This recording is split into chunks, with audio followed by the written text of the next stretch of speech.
bisa asik di ruang digital. Tidak mudah caper, tidak suka pamer, apalagi baper jika main sosmed. Semuanya datang dari rumahku, tempatku kenyang dengan I love you. Kita keluarga makin cakap digital, dari Indonesia.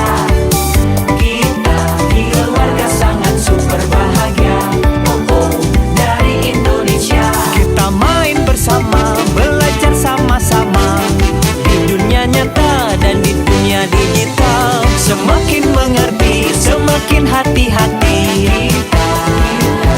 Keluarga makin cakap digital.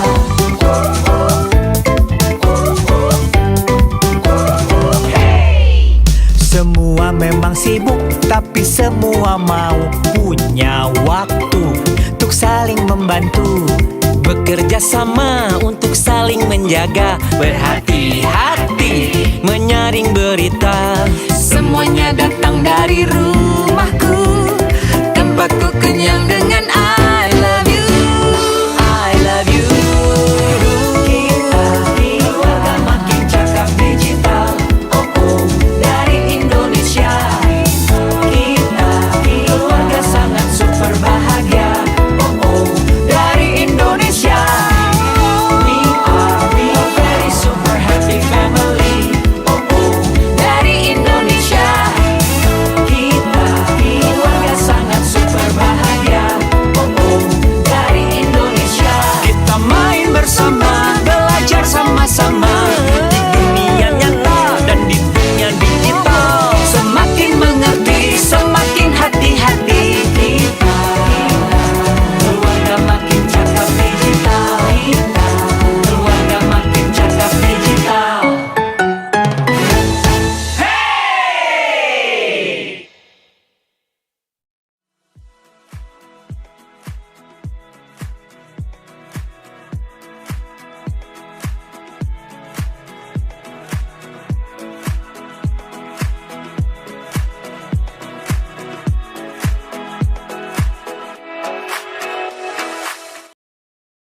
Assalamualaikum warahmatullahi wabarakatuh. Selamat siang semuanya. Salam sejahtera bagi kita semua. Om Swastiastu, Namo Buddhaya, salam kebajikan. Selamat datang di acara Makin Cakap Digital 2023 di segmen pendidikan wilayah DKI Jakarta, Banten, dan sekitarnya dengan tema Etika Pelajar di Dunia Digital. Pada hari ini, hari Sabtu 15 April 2023. Sebelumnya perkenalkan, saya Hirza Zanuba sebagai moderator yang akan memandu acara kita pada siang hari ini. Makin Cakap Digital 2023 diselenggarakan oleh Kementerian Komunikasi dan Informatika Republik Indonesia dan Siberkreasi. Sebelum acara dimulai, mohon dapat memperhatikan hal-hal berikut. Yang pertama, menuliskan nama pada user ID Zoom-nya dengan format bagi pelajar menulisnya nama 4 digit terakhir, nomor induk siswa, dan nama sekolah. Contohnya, Rahmat _9898_SMAN1 Jakarta. Nah, bagi Bapak Ibu Guru menulisnya nama 4 digit terakhir, nomor handphone, dan nama sekolah. Contohnya, Dewi _1313_guru SMAN1 Jakarta. Berikutnya, mohon menuliskan pertanyaan pada kolom komentar yang tersedia dan menonaktifkan mode suara. Dalam kegiatan Makin Cakap Digital 2023 di segmen pendidikan wilayah DKI Jakarta, Banten, dan sekitarnya, kita akan membawakan tema etika pelajar di dunia digital. Nah, nanti pada saat sesi Q&A akan ada hadiah bagi 10 orang dengan pertanyaan yang paling menarik. So, pastikan teman-teman di sini menyimak seluruh penjelasan narasumber kita ya, karena nanti akan ada hadiahnya. Oke, sebelum kegiatan dimulai, mari kita awali dengan berdoa supaya lancar. Berdoa sesuai dengan agama dan kepercayaan masing-masing dimulai.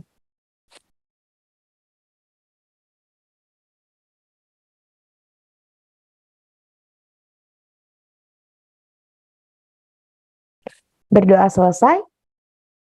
Mari bersama-sama kita menyanyikan lagu kebangsaan Indonesia, Indonesia Raya. Hadirin dipersilahkan dalam posisi sempurna.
Terima kasih.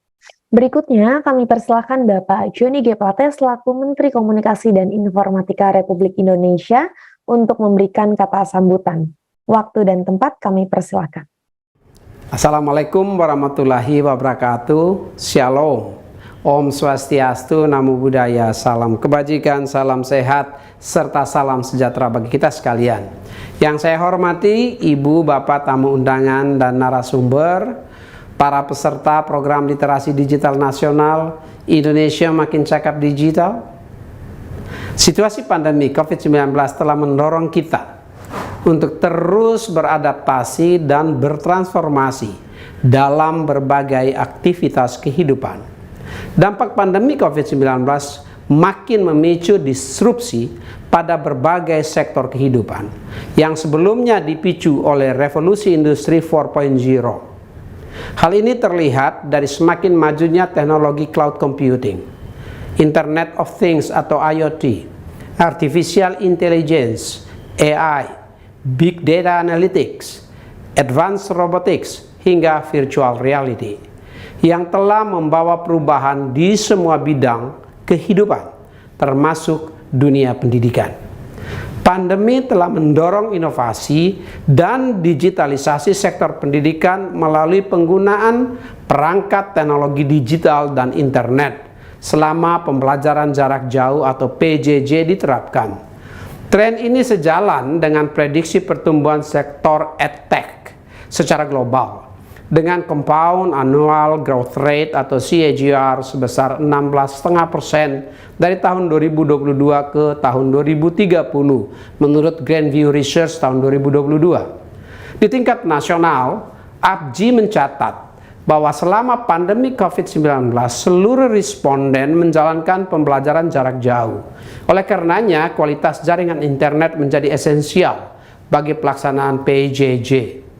Selain memastikan ketersediaan akses internet di lokasi layanan pendidikan, Kementerian Komunikasi dan Informatika juga berupaya menyiapkan SDM bidang digital dalam menyambut pembelajaran secara daring atau dalam jaring.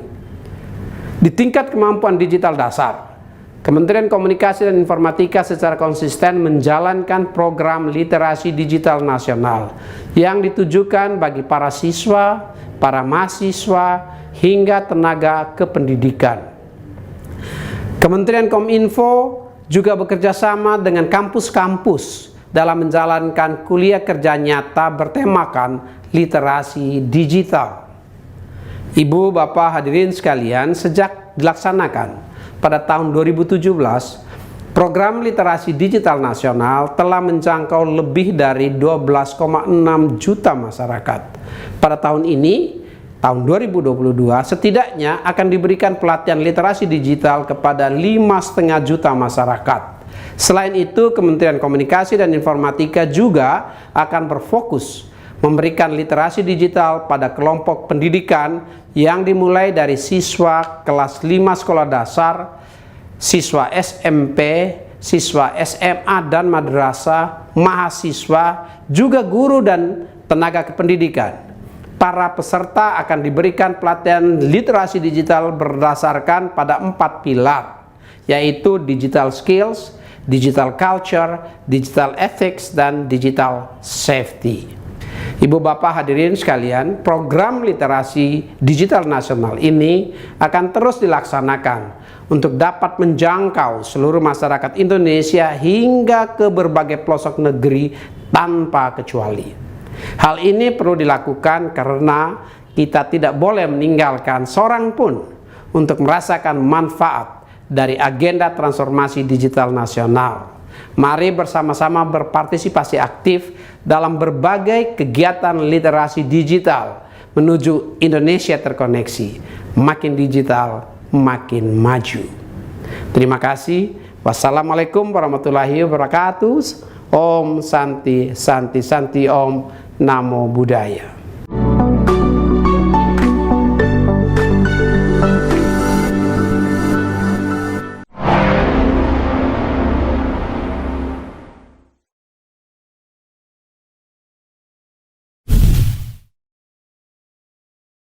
Terima kasih Bapak Joni G. Plata yang telah memberikan kata sambutannya. Nah, berikutnya teman-teman aku punya video 4 jurus makin cakap digital. Kita lihat sama-sama videonya ya. Kita tahu kalau tiap harinya di internet itu banyak masalah. Dari adu mulut yang berujung gelut, kena bully sampai ngurung diri, akun medsos kena hack, dan tipu-tipu customer service palsu. Apakah kalian mau jadi salah satunya? Tentunya enggak kan? Makanya, inilah 4 jurus andal biar makin cakap digital. Buat mulanya, inilah jurus pertama.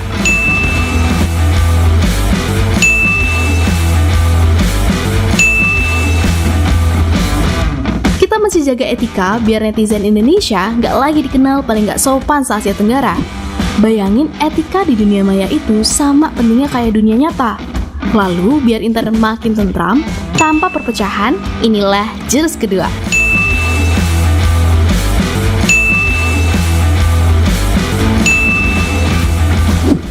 Terapi nilai-nilai Pancasila biar dunia maya nggak jadi medan perang. Saat dasar budaya kuat, kita jadi bisa menempatin dunia digital sampai maksimal.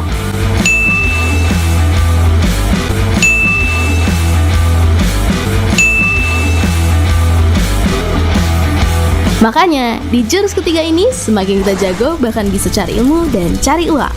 Dan saat kejahatan mengancam, kuasai jurus keempat biar tetap aman.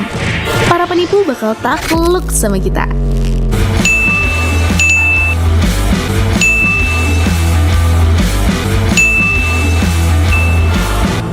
Jadi, siap untuk menguasain jurus-jurus biar cakap digital?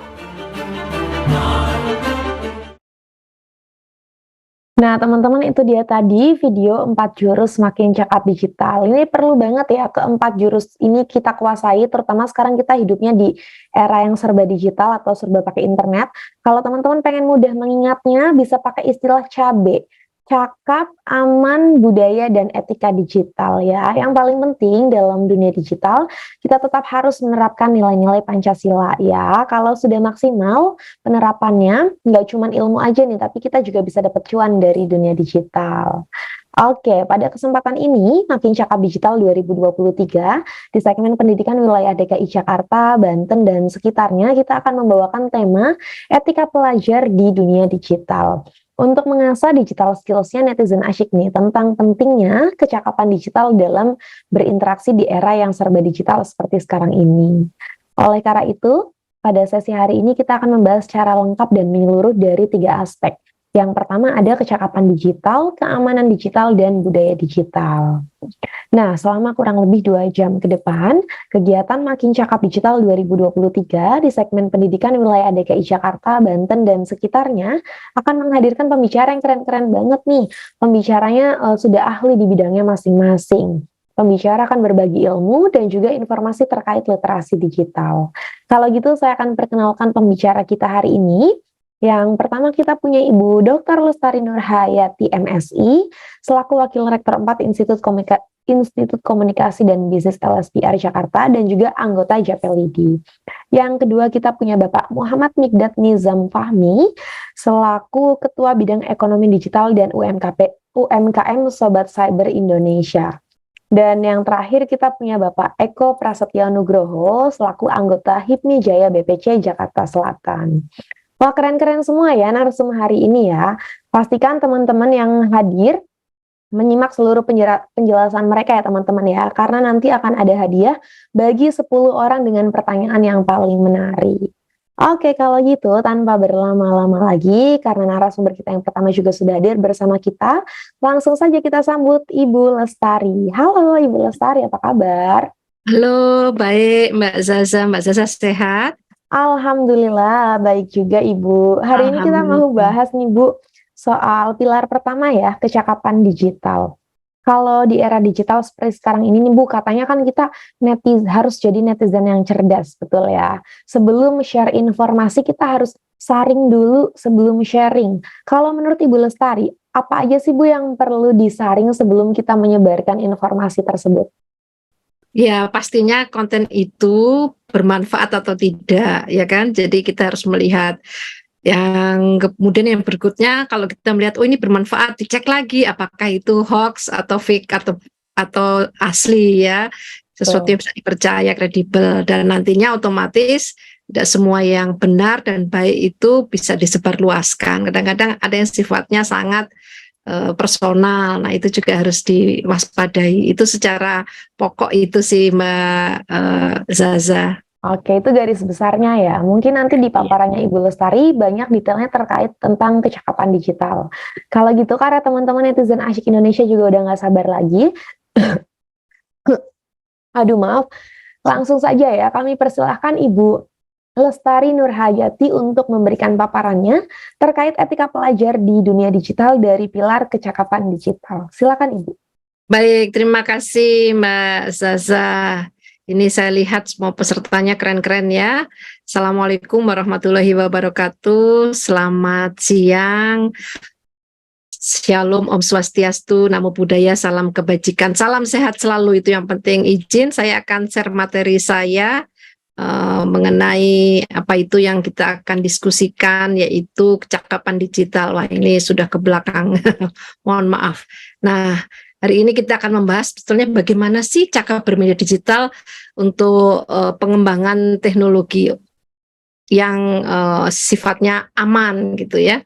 Nah, semuanya pasti sudah tahu bagaimana nanti kita akan menggunakannya, tapi perkenalkan diri saya dulu. Saya Lestari Nurhayati, saat ini mendapat amanah menjadi Wakil Rektor 4 di Institut Komunikasi dan Bisnis LSPR, sekaligus anggota JAPLIDI, yaitu Jaringan Pegiat Literasi Digital. Nah, pada tahun 2021 saya mendapat amanah juga menulis modul literasi digital Kominfo Cyberkreasi, dan sejak 2021 sampai hari ini menjadi pemateri Gerakan Literasi Digital Nasional, serta pemateri literasi digital kaum muda Indonesia Timur.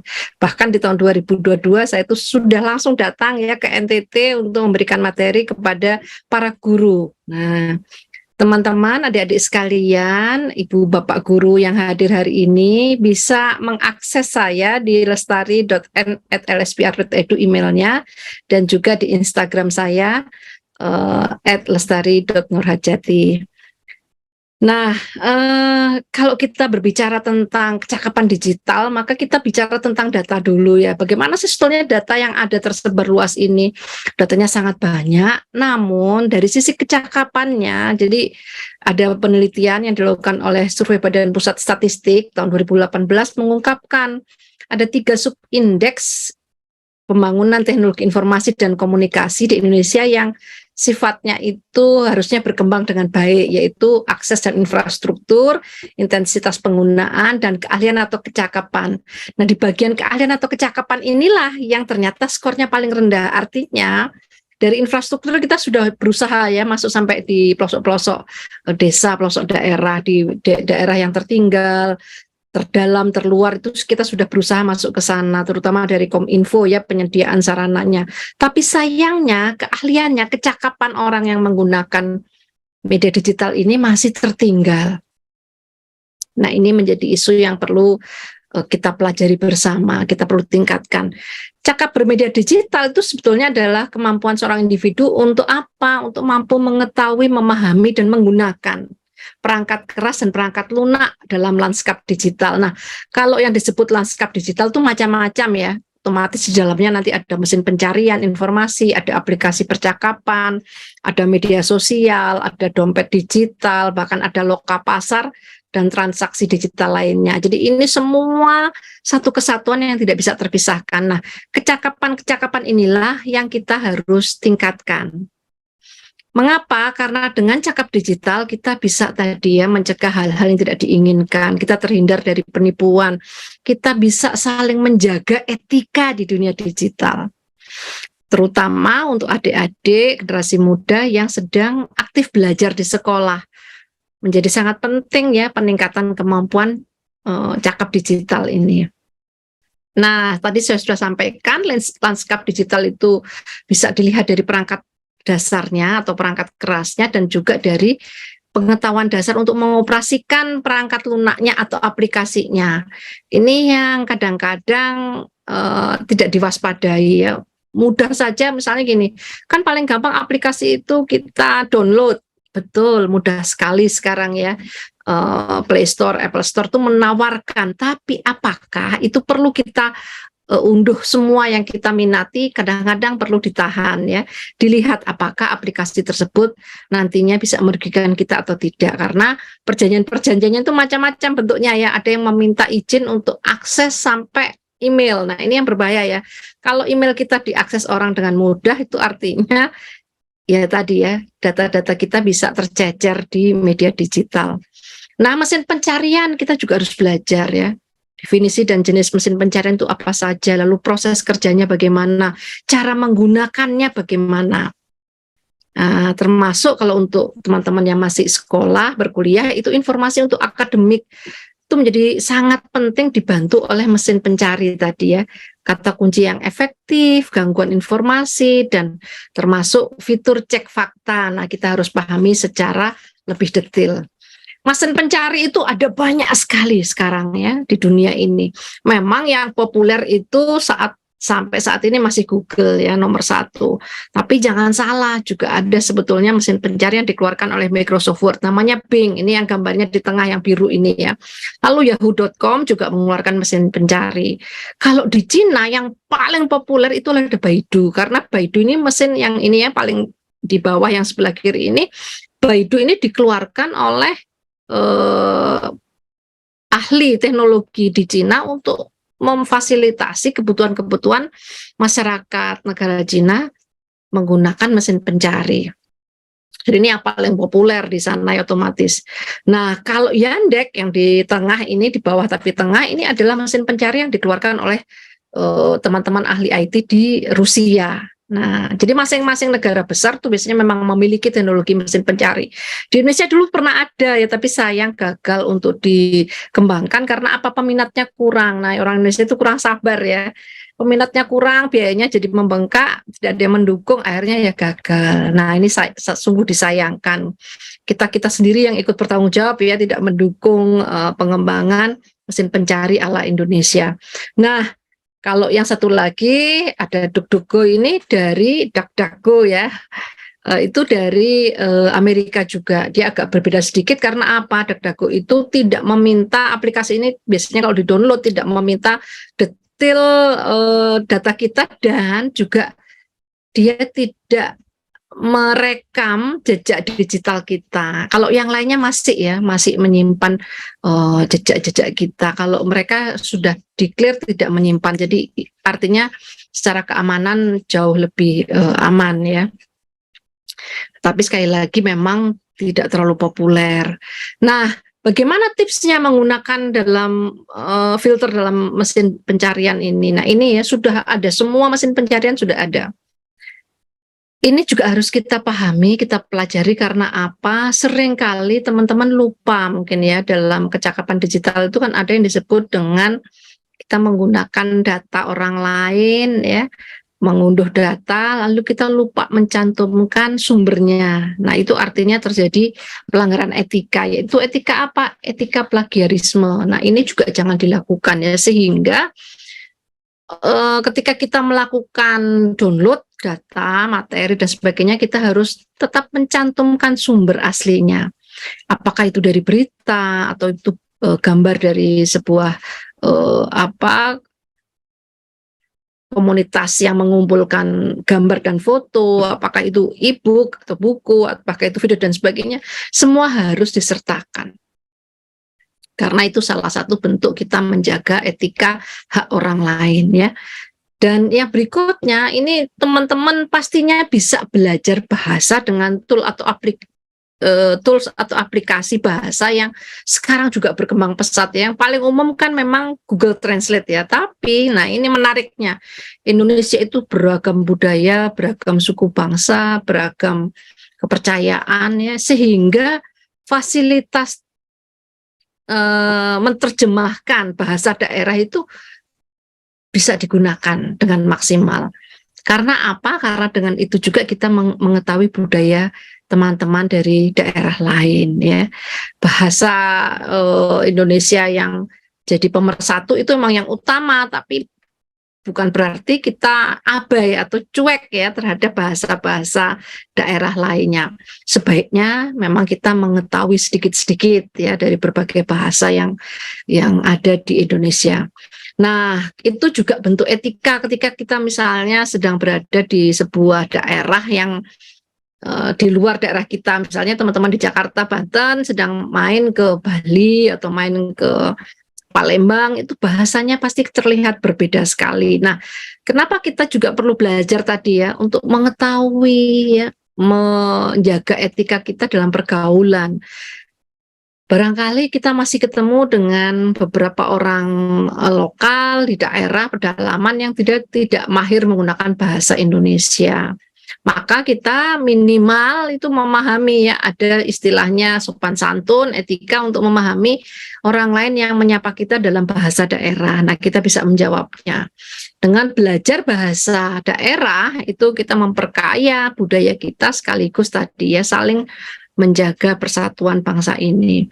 Pilihan kamusnya ada beberapa ya, bisa pakai idglosb.com lalu /pen lalu /id atau pakai badan bahasa Kemendikbud.go.id, laman bahasa dan jenis produknya atau kamus daerah itu juga dimiliki. Jadi ini ada beberapa pilihan ya, ada juga yang www.kamusdaerah.com. Nah, itu bisa juga digunakan. Jadi teman-teman bisa menggunakan beragam pilihan. Tools yang lain yang sekarang sedang viral juga adalah tools yang bisa digunakan untuk mempelajari bahasa-bahasa, istilah-istilah yang lagi tren ya, lagi disukai. Supaya apa? Kita paham gitu ya. Oh, ternyata ini ada toolsnya, ada ya, kita bisa mencari dan mengindikasi yang mana yang bahasa-bahasa yang sedang tren di media sosial, yang sedang tren di dunia digital. Nah, ini saya sarankan juga kita aktif menggunakan dan mencobanya. Karena apa? Ini juga bagian dari salah satu jenis pergaulan yang lebih baik gitu ya. Jadi kita tahu orang lain, kita bisa menyesuaikan diri dan sebagainya. Dan otomatis jangan sampai lebay tentunya ya. Jadi ini yang perlu kita gunakan. Nah, aplikasi percakapan dan media sosial ini itu otomatis beragam ya. Perbedaan aplikasi dan media sosial, jenis aplikasi percakapan dan media sosial itu harus kita pelajari masing-masing. Karena apa? Masing-masing memiliki kelebihan dan kekurangan. Termasuk kita nanti bisa melawan kabar bohong melalui aplikasi percakapan dan media sosial. Kita mampu menjaga etika dalam media digital kalau kita mampu melawan kabar bohong yang ada. Memang harus sabar ya, seringkali kalau di sebuah grup, Line grup, WA grup, Facebook grup ataupun Instagram grup itu banyak diskusi dengan keluarga, dengan teman, yang kemudian ada orang yang mungkin tidak sadar menyebarkan informasi yang tidak benar, ya, kabar bohong.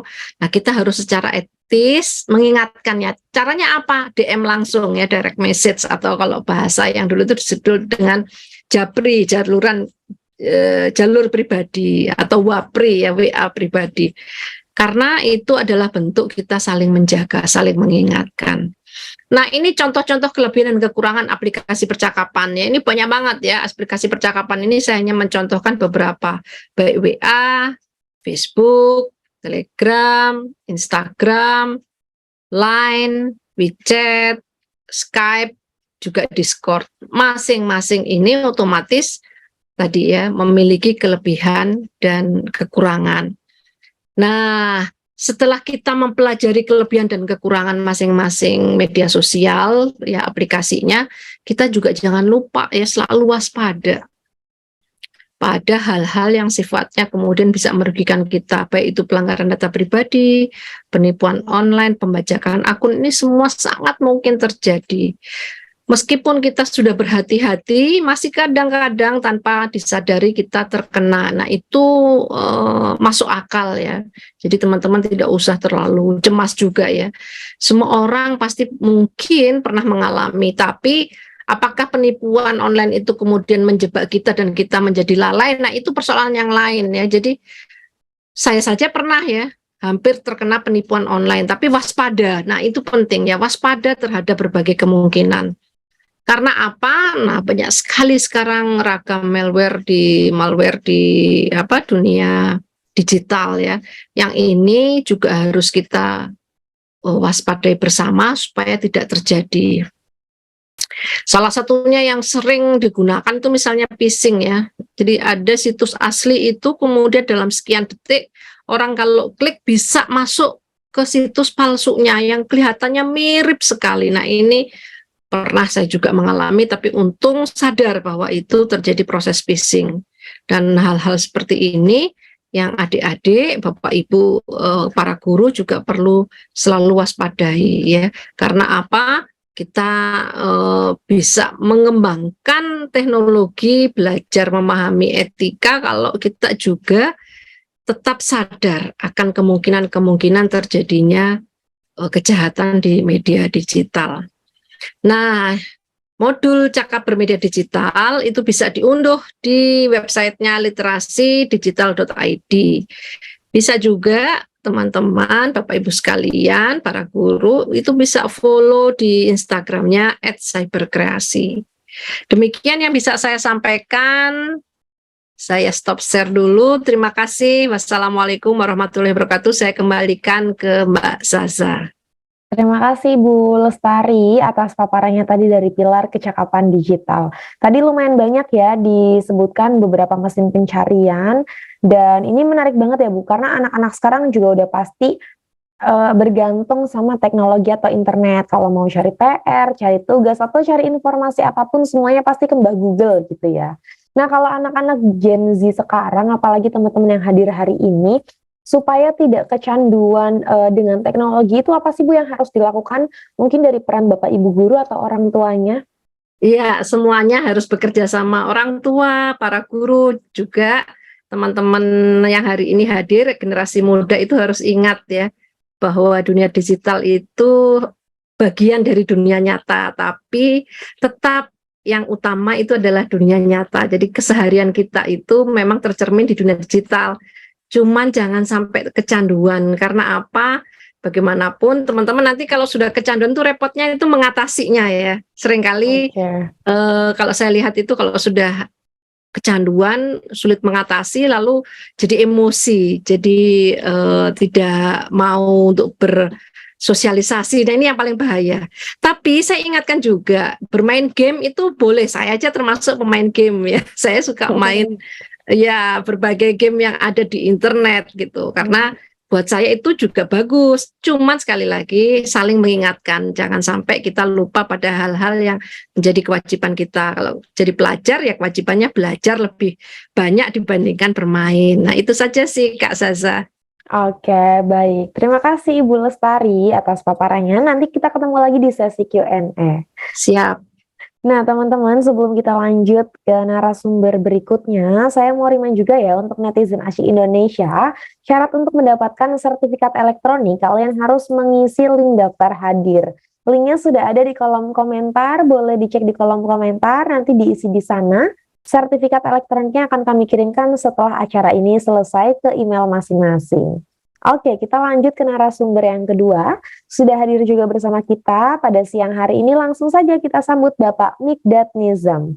Halo Pak Mikdad, apa kabar? Halo Kak Zaza. Selamat siang, kabar baik. Kak Zaza, gimana kabar? Alhamdulillah baik juga nih Bapak. Kita hari ini mau bahas soal keamanan digital ya Pak Mikdad ya. Betul. Ngomongin soal keamanan digital. Ini lagi trending beberapa di sosial media, salah satunya TikTok. Ini filter-filter yang sering banget dipakai sama anak-anak kita. Mungkin ada di sini ada yang pakai juga ya, yang justru menunjukkan data-data pribadi Pak, kayak tanggal lahir secara lengkap. Itu tanggapan Bapak seperti apa sih Pak? Apakah bahaya atau gimana? Ya, itu nanti juga akan jadi bagian dari materi ya, materi tentang cyber security. Memang itu menjadi hal yang harus diperhatikan khususnya untuk teman-teman pelajar, teman-teman mahasiswa, teman-teman talenta digital semua. Itu hal-hal yang itu tidak boleh kita sembarang men-share kaitannya apalagi dengan data pribadi yang bersifat privacy. Oke, mungkin nanti detailnya ada di paparannya Pak Mikdad ya, apa-apa saja yang bisa di-share dan tidak bisa di-share di sosial media nih apa dunia digital gitu ya. Kalau gitu, karena teman-teman juga udah nggak sabar, langsung saja nih kami persilakan Bapak Mikdad Nizam untuk membagikan paparannya mengenai etika pelajar di dunia digital dari pilar keamanan digital. Silakan Bapak, waktunya 15 menit. Oke, apa sudah terlihat? Sudah Pak. Oke, selamat siang semuanya. Assalamualaikum warahmatullahi wabarakatuh. Salam sejahtera untuk teman-teman semua dimanapun berada. Baik teman-teman, kita masuk ke materi yang kedua. Kita akan membahas tentang kaitannya keamanan digital. Nah ini kan yang banyak teman-teman harus perhatikan kaitan dengan keamanan digital ataupun perlindungan data bagi pelajar atau bagi kita semua. Oke. Selanjutnya, sebelumnya saya izin memperkenalkan diri ya teman-teman semua. Nama saya Muhammad Mikdad Nizam Fahmi. Saya selaku Ketua Bidang OKK, kemarin di Ketua Bidang Ekonomi Digital, sekarang di OKK, Sobat Cyber Indonesia. Kemudian riwayat pendidikan saya S1 di Universitas Gunadarma Sistem Informasi dan melanjutkan di Pasca Sarjana di Ekonomi Keuangan Syariah Universitas Indonesia. Oke, ini aktivitas saya selain di Sobat Cyber, saya juga di entrepreneur seperti itu. Oke, next teman-teman sedikit saya jelaskan tentang Sobat Cyber ya. Sobat Cyber merupakan sebuah komunitas yang kita bergerak untuk memberikan literasi kaitan dengan literasi digital khususnya juga bagi para siswa, karena kita tahu sekolah ataupun siswa itu kan merupakan sebuah dasar di mana saat siswanya itu bagus, sekolahnya itu bagus, pendidikan yang diberikan itu bagus, edukasi yang disampaikan itu bagus, maka saat pemuda atau anak tersebut menapaki langkah selanjutnya itu akan menjadi sebuah fondasi yang bisa terlihat bagus ke depannya. Seperti itu salah satu program kita SCI Goes to School, yang mana kita ke sekolah-sekolah juga ini kita memberikan edukasi, karena tidak sedikit ya kita melihat bahwa hal-hal negatif yang kemarin mungkin dulu ya sempat trending, apalagi saat COVID, meningkatnya pernikahan dini, kemudian mohon maaf juga hal-hal yang tidak kita inginkan itu terjadi. Nah itu kan salah satunya edukasi yang kurang ataupun kurang tepat kaitannya, apalagi hari ini yang sudah akan masuk ke Society 5.0, semua sudah bisa mengakses internet. Nah ini kita harus bekali lagi ya lebih lanjut. Oke. Next, sebelum kita masuk ke keamanan digital, ini ada data yang saya ambil dari Hotsuite. Teman-teman semua, hari ini total populasi sudah mencapai 277 juta populasi warganya. Kemudian kalau teman-teman lihat pengguna seluler mobile ataupun handphone itu mencapai 370 atau 133%. Artinya hampir setiap orang itu bahkan bisa punya 2 device ataupun 3 bahkan ya. Jadi kalau perbandingannya itu satu orang sekarang sudah berbanding 2 atau 3 dengan robot. Bahkan kalau kita kutip juga riset dari McKinsey, itu kurang lebih 26 juta pekerjaan itu akan diganti oleh robot. Tapi teman-teman nggak usah khawatir, karena selain sekitar 27 juta ya, itu akan lahir sekitar 30-40 pekerjaan baru yang kaitannya dengan digital. Nah, ya teman-teman juga bisa melihat pengguna internet kita 204 juta itu sangat tinggi, bahkan pengguna sosial media itu mencapai 68%. Oke, teman-teman semua. Nah, di saat tingginya pengguna sosial media, pengguna internet, kita tidak bisa lepas dari yang namanya keamanan digital atau kejahatan digital. Mungkin kalau 10 tahun, 15 tahun yang lalu kita mengenal kejahatan hanya sekedar perampokan, penjambretan, terus kekerasan. Nah, hari ini bukan hanya itu, bahkan kita bisa dilakukan persekusi melalui media sosial, kita bisa mendapatkan intimidasi melalui media sosial. Bahkan dari catatan selama kuartal ketiga tahun 2022 terdapat 12,74 juta akun di Indonesia mengalami kebocoran. Nah, bayangkan teman-teman, sangat tinggi ya. Artinya data yang bocor itu sampai 12,74. Jadi teman-teman, pelajar-pelajar semua, kadang kenapa kok Kak ini kenapa ya kok saya tiba-tiba dapat WhatsApp misalkan butuh pinjaman, atau misalkan kita karena suka jam tangan jadi masuk direct personal jam tangan, iklan tentang jam atau apa yang kita sukai kok tiba-tiba masuk. Nah ini kan hal-hal, artinya data kita, akun media sosial ataupun e-commerce, nah ini kan ada kebocoran. Bahkan kita bisa melihat data yang diambil dari Republika ya. Jadi digital safety masyarakat Indonesia masih rendah, yaitu berada di urutan ketiga. Nah,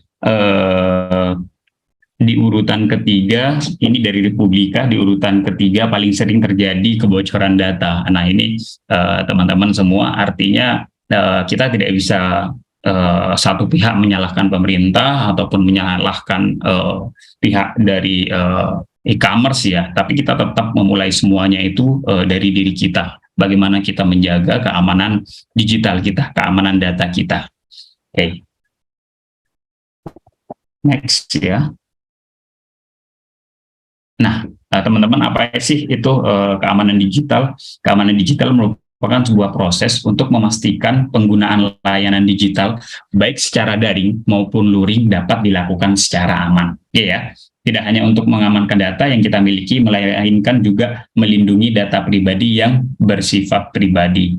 Nah, bersifat rahasia. Nah ini teman-teman, seperti yang saya sampaikan tadi, hari ini sudah banyak hal-hal yang harus kita jaga kerahasiaannya di tengah semuanya serba terbuka. Kalau dulu kan mungkin di zaman kita dulu, mungkin di zaman 10 tahun atau 20 tahun, tulisan kita itu kan seolah-olah bahkan ada buku yang digembok, yang tidak boleh orang membaca. Nah sekarang kan berbeda, kita pengen makan juga harus update dulu, kita pengen apa juga harus update dulu, kita lagi apapun juga harus update dulu. Nah ini kan yang menjadi pembeda hari ini. Oke. Sebelum itu kita masuki kompetensi keamanan digital itu meliputi apa saja sih? Nah yang pertama itu ada mengamankan perangkat digital. Pasti hampir semua teman-teman pasti punya handphone ya yang ada di forum ini. Nah artinya perangkat digital ini perlu kita amankan. Dari mana kita memulainya? Memulainya dari hal yang paling kecil, misalkan screen, kita kunci screen-nya. Kemudian misalkan kita punya data-data yang penting di folder, nah foldernya kita kunci, ataupun aplikasinya kita kunci. Nah ini untuk mengamankan. Selanjutnya mengamankan, yang poin nomor 2, mengamankan identitas digital. Nah ini yang hari ini banyak tadi ya sempat disampaikan, banyak data-data identitas kaitannya dengan alamat rumah, kaitan dengan sekolah, kaitan dengan aktivitas sehari-hari, yang bahkan yang meresahkan sosial media teman-teman atau kita bahkan tidak jarang yang di situ dicantumkan juga nomor handphonenya, dicantumkan juga alamat, bahkan kegiatan. Nah ini yang teman-teman harus perhatikan, karena itu sebuah yang namanya identitas digital ini ya kita harus jaga, identitas pribadi kita harus jaga dari dunia digital. Nah apalagi jangan sampai kita men-share yang kaitannya seperti KTP, NIK, kemudian tanda tangan, tanggal lahir. Nah ini yang teman-teman harus hati-hati.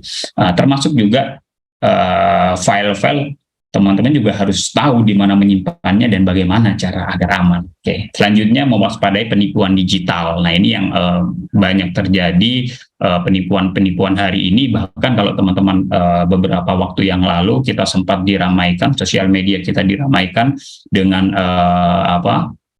ada parcel palsu atau kiriman barang palsu yang dikirim, silakan Bapak ada paket silakan diklik. Nah ternyata saat diklik itu phishing. Nah ini sudah sampai sejauh itu, saat itu diklik ternyata rekening kita semua sudah habis, bahkan dompet-dompet digital juga semua sudah kesedot. Padahal kita hanya mengklik sekali, tapi itulah digital. Jadi kita harus semakin waspada. Nah, apalagi yang kaitan-kaitan saat kita mendapatkan share broadcast yang yang menamakan silakan kalau mengklik ini Anda akan mendapatkan sekian ratus juta. Nah, ini kan scam ya. Nah, itu ya. Oke, selanjutnya memahami rekam jejak digital. Nah, memahami rekam jejak digital, teman-teman. Beberapa waktu lalu kita juga diramaikan sosial media kita tentang kekerasan yang dilakukan oleh anak SMA, salah satu anak pejabat gitu ya, memukul, kemudian direkam. Nah, dan rekamannya ternyata tersebar. Nah, ini menjadi pelajaran besar ya teman-teman. Artinya apapun yang teman-teman rekam, apapun yang teman-teman share, itu menjadi rekam jejak. Hati-hati teman-teman men-share. Nah, yang kaitannya dengan privasi, yang bersifat privasi itu teman-teman harus jaga. Nah, teman-teman sama, teman-teman juga hari ini misalkan men-share apa, nah itu nggak akan hilang, rekam jejak digital ada. Misalkan ada sebuah postingan, teman-teman komen, kemudian komennya itu bersifat hate speech atau membuli atau menjelekkan orang lain. Nah, itu hati-hati, itu ada rekam jejak. Kalau itu buktinya di screenshot, kemudian dijadikan yang bersangkutan tidak terima, kemudian digugat, nah itu bisa menjadi kesalahan fatal buat teman-teman. Nah, ini yang kembali kita harus memahami rekam jejak digital, termasuk teman-teman harus memahami apa yang teman-teman browsing, apa yang teman-teman save, apa yang teman-teman share melalui email, melalui WA. Nah, ini harus teman-teman lihat. Oke, selanjutnya, poin selanjutnya memahami keamanan digital bagi anak. Nah, ini mungkin untuk orang tua atau kakak-kakak pelajar yang punya adik-adik kecil, teman-teman harus tahu, orang tua juga sebagai orang tua juga harus tahu yang namanya anak-anak diberikan gadget memang boleh, namun dari segi waktu harus ditentukan, dari segi batasan yang akan mereka browsing juga harus ditentukan. Bahkan kalau hari ini kan ada pet yang khusus anak gitu, yang mereka tidak bisa mengakses yang di luar ketentuan umur. Nah, ini juga menjadi perhatian penting ya. Oke. Nah, ini kita bicara tentang jenis-jenis perangkat digital, jenis-jenis proteksi perangkat digital. Ada dua jenis perangkat. Yang pertama perangkat keras dan perangkat lunak. Nah, untuk kita memproteksi perangkat lunak, kita perlu apa aja? Yang pertama perangkat lunak itu Find My Device. Nah, ini banyak ya sudah teknologi handphone device yang sudah maju, yang sudah bagus gitu ya, sudah ada pendeteksi saat misalkan handphone itu hilang atau ketinggalan. Nah, kita bisa tahu terdeteksi di mana menggunakan Find My Device, atau bahkan kalau sekarang itu ada smartwatch. Nah, itu kan juga bisa kita deteksi, oh ketinggalan misalkan di perumahan ini, di rumah ini, di gedung ini ketinggalannya. Nah, selanjutnya perangkat lunak bisa diproteksi dengan apa? Dengan backup data. Nah, ini teman-teman semua kita pasti kita punya device, baik itu handphone ataupun laptop ya. Nah, ini kan saat kita sebagai pelajar atau sebagai mahasiswa banyak data-data yang penting. Nah, ini yang harus kita backup datanya. Baik mungkin kalau kita sebagai pelajar, sebagai mahasiswa, kita backup data cukup yang gratis ya, menggunakan Drive yang disediakan oleh Google. Nah, itu cukup ya. Tapi kalau misalkan teman-teman sudah sebagai entrepreneur, sebagai pemilik misalkan mengembangkan suatu startup, nah tentu data-data ini teman-teman butuh cloud tambahan ya. Oke, selanjutnya perlu dilindungi oleh apa sih perangkat lunak? Nah, selanjutnya itu ada yang namanya antivirus. Nah, antivirus seperti yang kita ketahui ya, hari ini itu virus-virus itu sudah banyak. Teman-teman harus hati-hati. Nah, salah satunya memang kita direkomendasikan untuk menggunakan antivirus. Ada beberapa rekomendasi antivirus seperti Avast, kemudian FVG, kemudian McAfee, Norton 360 yang antivirus ya. Nah, itu teman-teman juga jangan sampai, kalau misalkan teman-teman memang sudah device, laptop ataupun handphone menjadi bagian dari teman-teman, jangan sampai teman-teman bahkan pelit ya, karena ada beberapa antivirus yang memang harus berbayar tapi memang lebih secure. Nah, ini lebih direkomendasikan untuk teman-teman khususnya yang memang kuliah dan menyimpan data-data penting ataupun bekerja dan menyimpan data penting. Nah, ini diperlukan ya, seperti itu. Kemudian enkripsi full disk. Nah, ini kaitan dengan disk hard disk eksternal mungkin ya, eksternal ataupun internal itu perlu dienkripsi agar orang tidak bisa membuka. Selain kita yang membuat enskripsinya, kita yang tahu ya, maka kita yang bisa membuka. Ini perlu ya dibuat enkripsi. Selanjutnya itu ada shader. Shader itu untuk menghapus ya, untuk menghapus file. Nah ini kalau teman-teman tahu, itu kadang kita saat menggunakan laptop kita bisa hapus pesan, kemudian pindahkan ke dustbin atau kita bisa hapus. Nah apakah data yang sudah kita hapus itu sepenuhnya hilang? Belum tentu. Nah, bahkan masih banyak yang datanya itu ada di cloud. Nah, ini ada beberapa apps ataupun platform ya, seperti Microsoft juga menyediakan, itu namanya Microsoft Securely File Share. Nah, itu Microsoft mengeluarkan penghapus data. Jadi kalau gambarannya, istilah kata, kalau kita punya file dalam bentuk hard file, itu kertas, tumpukan kertas, kalau kita sekedar membuang di tempat sampah, ada orang menemukan kemudian menyalahgunakan kan bisa. Cuman saat kita menggunakan penghancur kertas, nah, orang itu sudah menemukan juga sudah nggak bisa membaca data yang ada di situ. Nah, itulah shader kalau kita analogikan ya. Itu perangkat lunaknya. Kemudian untuk perangkat keras, untuk kita memproteksi perangkat keras itu ada beberapa. Yang pertama itu ada kata sandi. Nah, ini kita perlu ya. Yang pasti device kita perlu kita lindungi dengan kata sandi. Kemudian selain itu, jika memang handphonenya sudah upgrade, itu bisa menggunakan fingerprint authentication, jadi menggunakan fingerprint, atau kalau memang sudah bisa menggunakan face authentication, jadi bisa lebih terjaga gitu ya. Oke. Nah ini teman-teman ada beberapa macam kejahatan di dunia digital. Nah tadi sebagaimana yang sudah disampaikan ya, itu ada phishing. Nah selanjutnya itu ada scam. Nah phishing itu apa sih? Nah, phishing itu upaya untuk mendapatkan informasi data seseorang dengan teknik pengelabuhan. Nah ini yang sering kita, kalau teman-teman mungkin pernah browsing, kemudian teman-teman membrowsing misalkan sebuah video film apa gitu ya, kemudian kita kadang didirect ke link-link yang tidak kita ketahui. Nah ini hati-hati, bisa bagian dari phishing. Ataupun saat kita diberikan link yang kita tidak ketahui, ternyata saat diklik mereka ternyata di situ sudah ada tertanam file itu ya merekam semua data kita, merekam semua pencarian kita, kemudian orang tarik file itu. Nah itu ya phishing ya, hati-hati lagi-lagi dengan yang namanya file ataupun link seperti itu. Kemudian scam. Nah ini scam merupakan sebuah penipuan melalui telepon, email, chat dengan tujuan umumnya mendapatkan uang dari para korban. Nah ini seperti yang saya sampaikan tadi ya, beberapa kejadian yang sempat viral tentang undangan palsu, misalkan dulu kemarin-kemarin kan sempat itu viral itu, tiba-tiba ada yang mengirim pesan WA, tolong hadir ke acara saya, undangan.apk. Saat diklik lah ternyata itu scam, dan itu berbahaya. Tiba-tiba berapa ratus juta melayang dari M-Banking.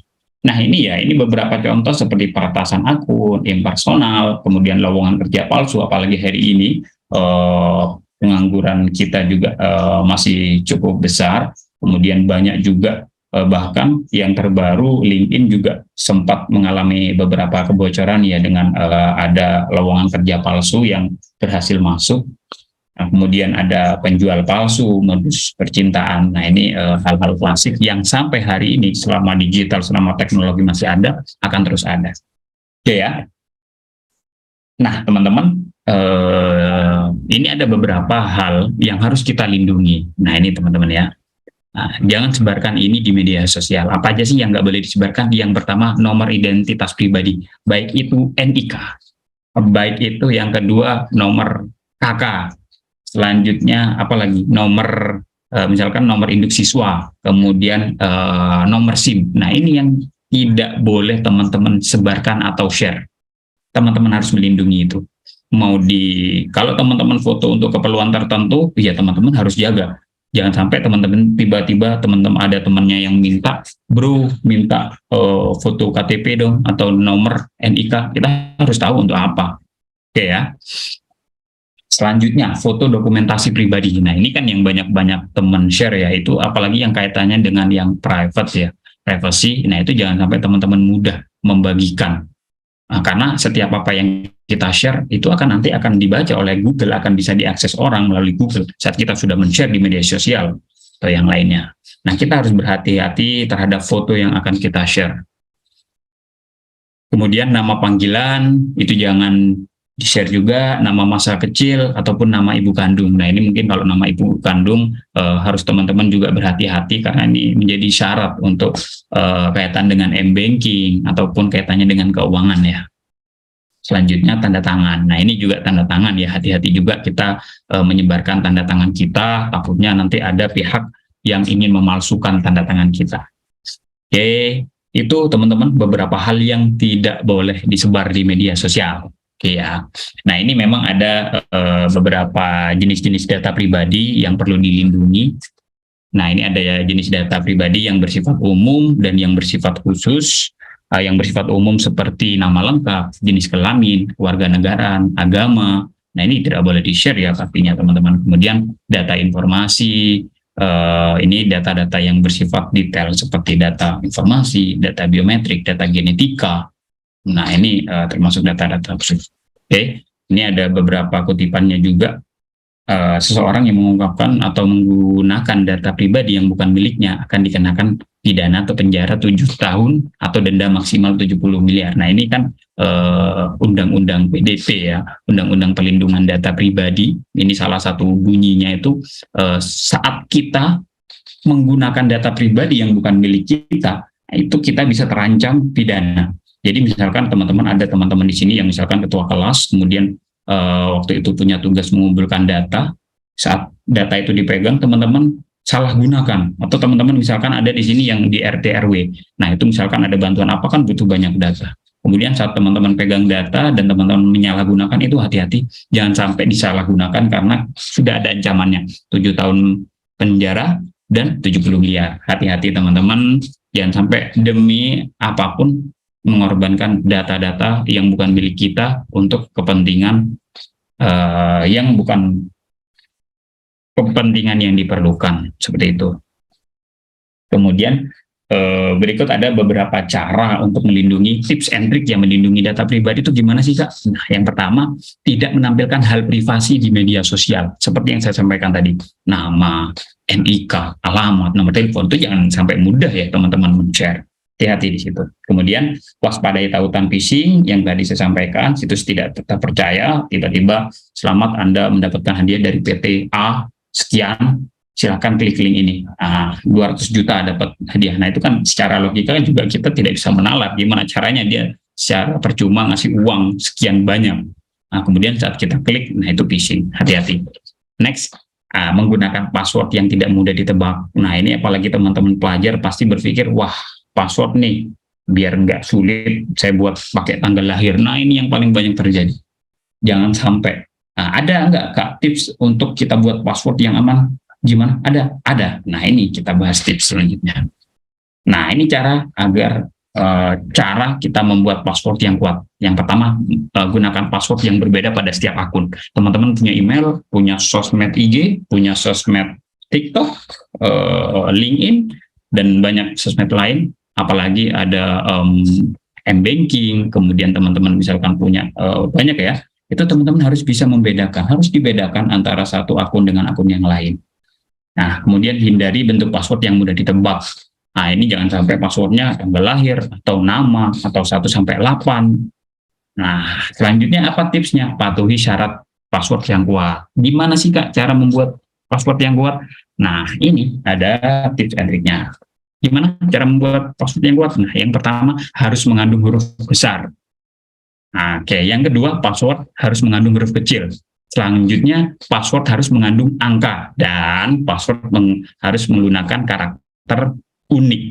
Nah, ini contohnya beruang, nah, atau bangkit, atau jalan lembah, J-nya J besar hanya pakai 4. Nah, ini memang hal-hal yang kecil, bahkan sebenarnya hal-hal kecil seperti ini yang dapat menjaga keamanan kita. Memang sedikit rumit, sedikit ribet di awal. Wah, ini apa sih? Passwordnya ribet amat, lupa susah amat ngingatnya. Tapi itu yang menjaga teman-teman, semakin sulit passwordnya semakin aman. Memang sedikit butuh effort, agak ribet di kita, tapi aman kita ke depan.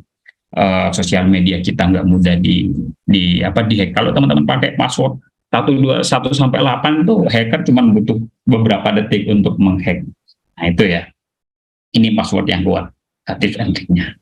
Oke, ingat jangan asal klik allow. Nah ini selanjutnya saat sosial media sudah serba maju, saat apps sudah banyak, nah ini pasti saat kita mendownload aplikasi, mendownload software, nah ini kan pasti ada pertanyaan-pertanyaan yang harus teman-teman klik, teman-teman allow. Misalkan teman-teman mendownload Zoom, nah itu kan pasti ada apakah teman-teman mengallow ini, mengallow itu. Nah jangan sampai karena kemalasan kita ya udah allow yang penting kita bisa menggunakan tanpa kita tahu ternyata aplikasi ini membaca loh nomor kontak yang ada di handphone kita, ternyata membaca loh foto dan video yang ada di handphone kita. Nah ini harus teman-teman hati-hati. Pahami fungsi website yang digunakan. Teman-teman harus pahami kalau memang website itu tidak ada kaitannya langsung dengan galeri, ya jangan di allow di situ. Boleh nggak untuk tidak mengallow? Boleh, bisa. Oke, selanjutnya pakai penutup kamera untuk mencegah tindakan penyadapan. Nah ini mungkin untuk teman-teman misalkan aplikasi A tidak digunakan, ya teman-teman close kameranya. Kalau memang butuh digunakan untuk Zoom dan yang lain itu bisa dibuka. Oke. Nah sama buka pengaturan untuk mengatur izin akses seperti yang saya sampaikan. Nah tadi saat sudah aplikasi di-download ternyata masih ada yang skip, teman-teman harus lakukan pengaturan. Kira-kira ada izin-izin yang perlu dirubah nggak? Misalkan dilarang akses nomor kontak, dilarang akses file, dilarang akses apa. Nah itu teman-teman bisa atur itu. Nah, jangan sampai karena kita kurang literasi, kurang membaca, ya kita oke-oke aja mengallow semuanya. Nah itu bisa menjadi runyam di belakang. Oke, pada kesimpulannya tidak ada yang 100% aman di dunia digital ini. Yang bisa kita lakukan adalah mengurangi resikonya sedapat mungkin. Yang kedua, keamanan berbanding terbalik dengan kemudahan, sedikit ribet dan waspada akan membuat kita lebih aman di dunia digital. Untuk yang nomor 3 ternyata sama. Itu yang dapat saya paparkan. Terima kasih atas perhatiannya dan saya ucapkan mohon maaf jika banyak kekurangan. Sekian.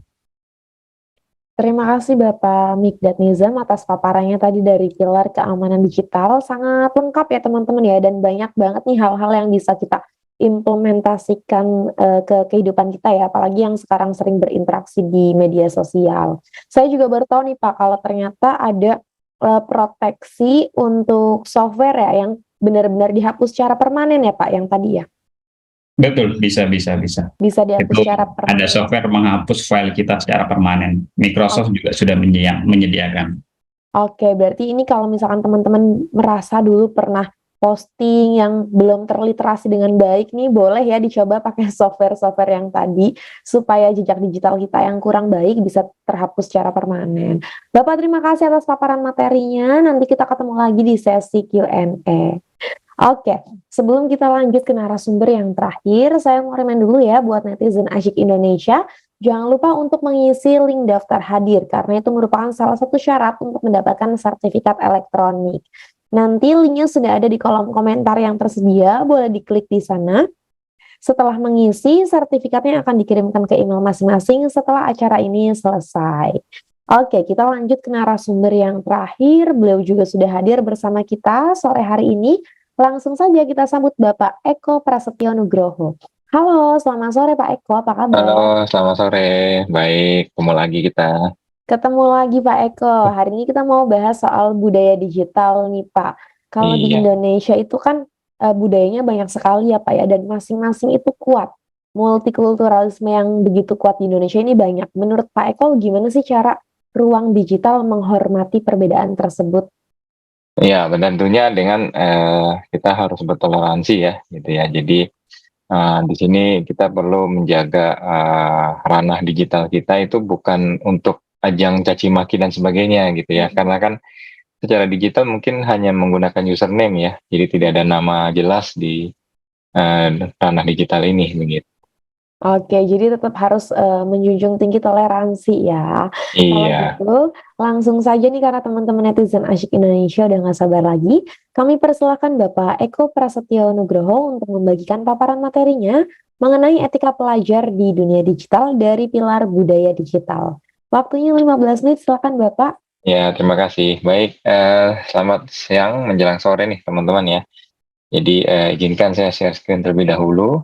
Nah, tadi mungkin sebelumnya dari pembicara kita sebelum ini sudah seru ya, sudah di-sharing mengenai bagaimana apa namanya cakap digital dan mengamankannya juga gitu ya. Nah, hari ini saya membawakan pilar yang lain lagi ya, yaitu budaya digital gitu ya. Ini pilar ketiga dari empat pilar yang didefinisikan oleh Kemkominfo begitu. Nah, mungkin sebelumnya saya perkenalkan diri ya. Saya sendiri ada di Cybers Corporation, teman-teman. Ini perusahaan IT ya, jadi kebetulan ranahnya sebidang ya dengan webinar hari ini, begitu ya. Jadi ini adalah perusahaan yang berkecimpung untuk pembuatan software ya, untuk di perusahaan-perusahaan. Gitu. Nah, saya juga ada di Linear Business Suite, ini virtual office ya teman-teman. Dan juga banyak komunitas juga nih, saya aktif juga di beberapa komunitas, pengusaha dan juga yang berlatar belakang teknologi ya, seperti PII, Persatuan Insinyur Indonesia, dan AVEO ya, ASEAN, Insinyur ASEAN gitu ya. Nah, kalau mau menghubungi saya silahkan, ada email dan nomor handphone ya, ini silakan aja mengontak saya kapan saja ya. Jadi mungkin mau diskusi atau mungkin kolaborasi dan sebagainya ya, silahkan aja. Nah, ini sekilas virtual office-nya di Epicentrum Kuningan ya, di Rasuna Said. Ya. Jadi sudah lengkap juga dengan perpajakan dan akuntansi ya, layanan akuntansi untuk perusahaan gitu ya. Nah, saya mungkin langsung aja ya ke materi hari ini. Jadi latar belakang budaya apa sih gitu ya.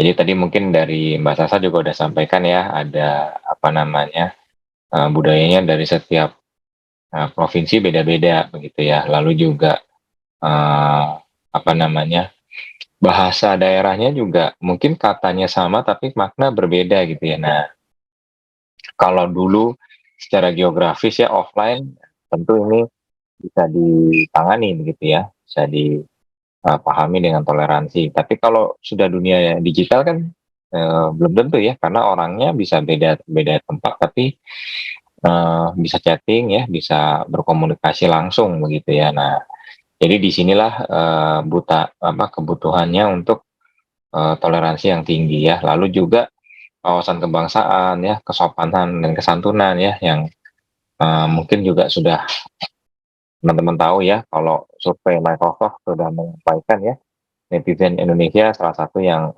kurang sopan ya, kurang santun di dunia digital gitu ya. Nah, lalu juga hilangnya budaya Indonesia ya.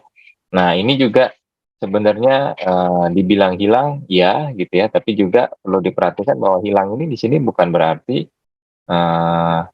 tidak ada ya, tetapi memang belum ada teman-teman ya. Jadi dalam arti kalau dulu setiap provinsi mungkin sudah ada sarung ya, pakaian-pakaian adat begitu ya, sudah ada apa namanya event-event ya atau upacara-upacara adat begitu ya. Nah, bagaimana dengan dunia digital ya? Sarung kan tidak bisa dibawa ke dunia digital ya teman-teman. Pakaian adat tidak bisa gitu. Nah, ini bagaimana gitu ya. Nah, ini yang melatar belakangi pilar ini. Nah, secara kompetensi ini apa aja sih? Ada 4 ya. Jadi intinya adalah mengetahui dasarnya budaya digital melalui ini ya, Bhinneka Tunggal Ika dan apa namanya Pancasila tentunya ya. Lalu kemudian sebagai generasi baru tentunya diharapkan menjadi pelaku digitalisasi kebudayaan. Jadi kebudayaan-kebudayaan yang dulu yang tadi ya offline ya, bagaimana membawanya ke ranah digital gitu ya. Lalu berikutnya pengetahuan dasar bagaimana mencintai dalam produk-produk dalam negeri dan juga kegiatan produktif lainnya. Jadi intinya bagaimana teman-teman bisa produktif menghasilkan suatu produk ya, barang ataupun jasa yang kemudian mengharumkan citra nama baik Indonesia di kancah internasional gitu ya. Nah, lalu berikutnya pengetahuan akan hak-hak digital ya. Nah, ruang lingkup budaya bermedia digital nih ada 4 ya, tadi sudah ya. Jadi budaya digital, budaya Pancasila, lalu digitalisasinya, mencintai produk dalam negeri dan hak-hak digital ya. Nah, di sini saya lanjut lagi, mungkin saya langsung aja ke Pancasila ya. Bagaimana Pancasila dan Bhinneka Tunggal Ika kita di dunia digital begitu ya. Nah, ini mungkin saya kilas balik ya, jadi per sila gitu ya. Mungkin sila pertama ya, kita telah tahu ketuhanan yang Maha Esa begitu ya. Nah, inti utamanya adalah cinta kasih ya teman-teman. Jadi jangan lupa agamanya apapun, kepercayaannya apapun, tetap di situ yang diajarkan cinta kasih dan toleransi ya. Jadi tidak ada salah satu agama lebih baik dari agama lain ataupun kepercayaan lebih baik dari kepercayaan lain. Gitu ya. Jadi kita saling menghormati ya. Dan juga yang penting lagi adalah mulai membiasakan diri, membuka diri ya, bahwa agama dan kepercayaan bukanlah sesuatu hal yang tabu ya. Jadi boleh dan layak untuk didiskusikan ya, dipelajari bersama dan sebagainya, dan itu akan memperkuat iman kalian masing-masing gitu ya. Nah, lalu untuk sila kedua ya, ini kemanusiaan yang adil dan beradab begitu ya. Ini intinya adalah kesetaraan. Jadi perlakukanlah adil dan manusiawi di ruang digital. Tadi ya hak-hak digital. Jadi kalau lihat lansia pakai handphone nanti misalnya diejek dan sebagainya. Nah, ini jangan ya teman-teman ya. Ataupun ada adik kita misalnya ya, teman-teman lagi sekolah, misalnya pulang sekolah, temu adik lagi baru mencoba pakai komputer misalnya ya, secara tidak langsung jadi bullying gitu ya. Jadi diledek-ledek misalnya, dikerjain dan sebagainya. Nah, ini jangan juga teman-teman gitu ya.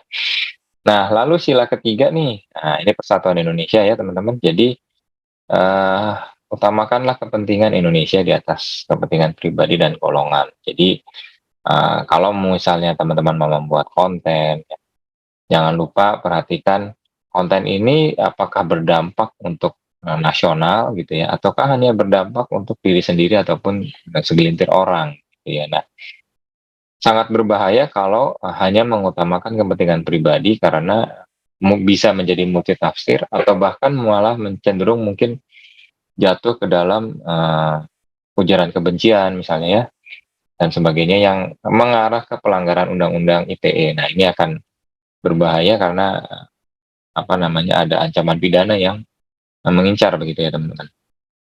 Nah, lalu berikutnya nih sila keempat, demokratis. Nah, di sini berikanlah kesempatan setiap orang untuk berpendapat. Jadi mungkin pendapatnya lucu atau mungkin pendapatnya ini konyol gitu ya, atau pendapatnya terlalu kekanak-kanakan. Nah, ini jangan diledek ya teman-teman ya, jangan diledek, jangan atau bahkan mungkin jadi cyberbullying begitu ya. Tetapi hormatilah ya.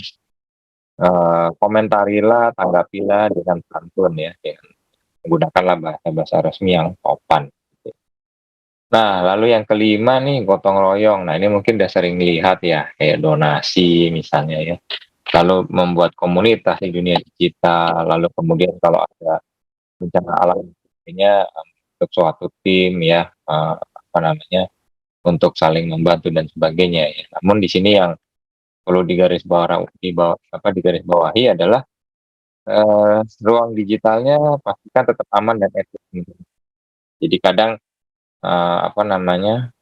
sudah jadi komunitas tapi lalu nanti malah mengarah ke politik misalnya ya, mengarah ke hate speech ya, ujaran kebencian dan sebagainya. Ini jangan sampai hal itu terjadi. Nah, lalu yang saya mau sharing lagi yang penting dari materi hari ini adalah digitalisasi budayanya sebenarnya.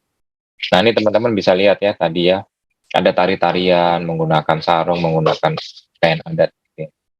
Lalu bentuk digitalnya seperti apa? Karena kan tidak mungkin kita menampilkan tarian di dalam bentuk digital, gitu ya.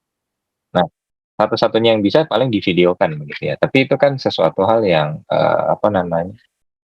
klasik, gitu ya. Lalu era sekarang seperti apa, gitu ya. Nah, ini salah satu contohnya ya di Asian Games kemarin, gitu ya. Ini ada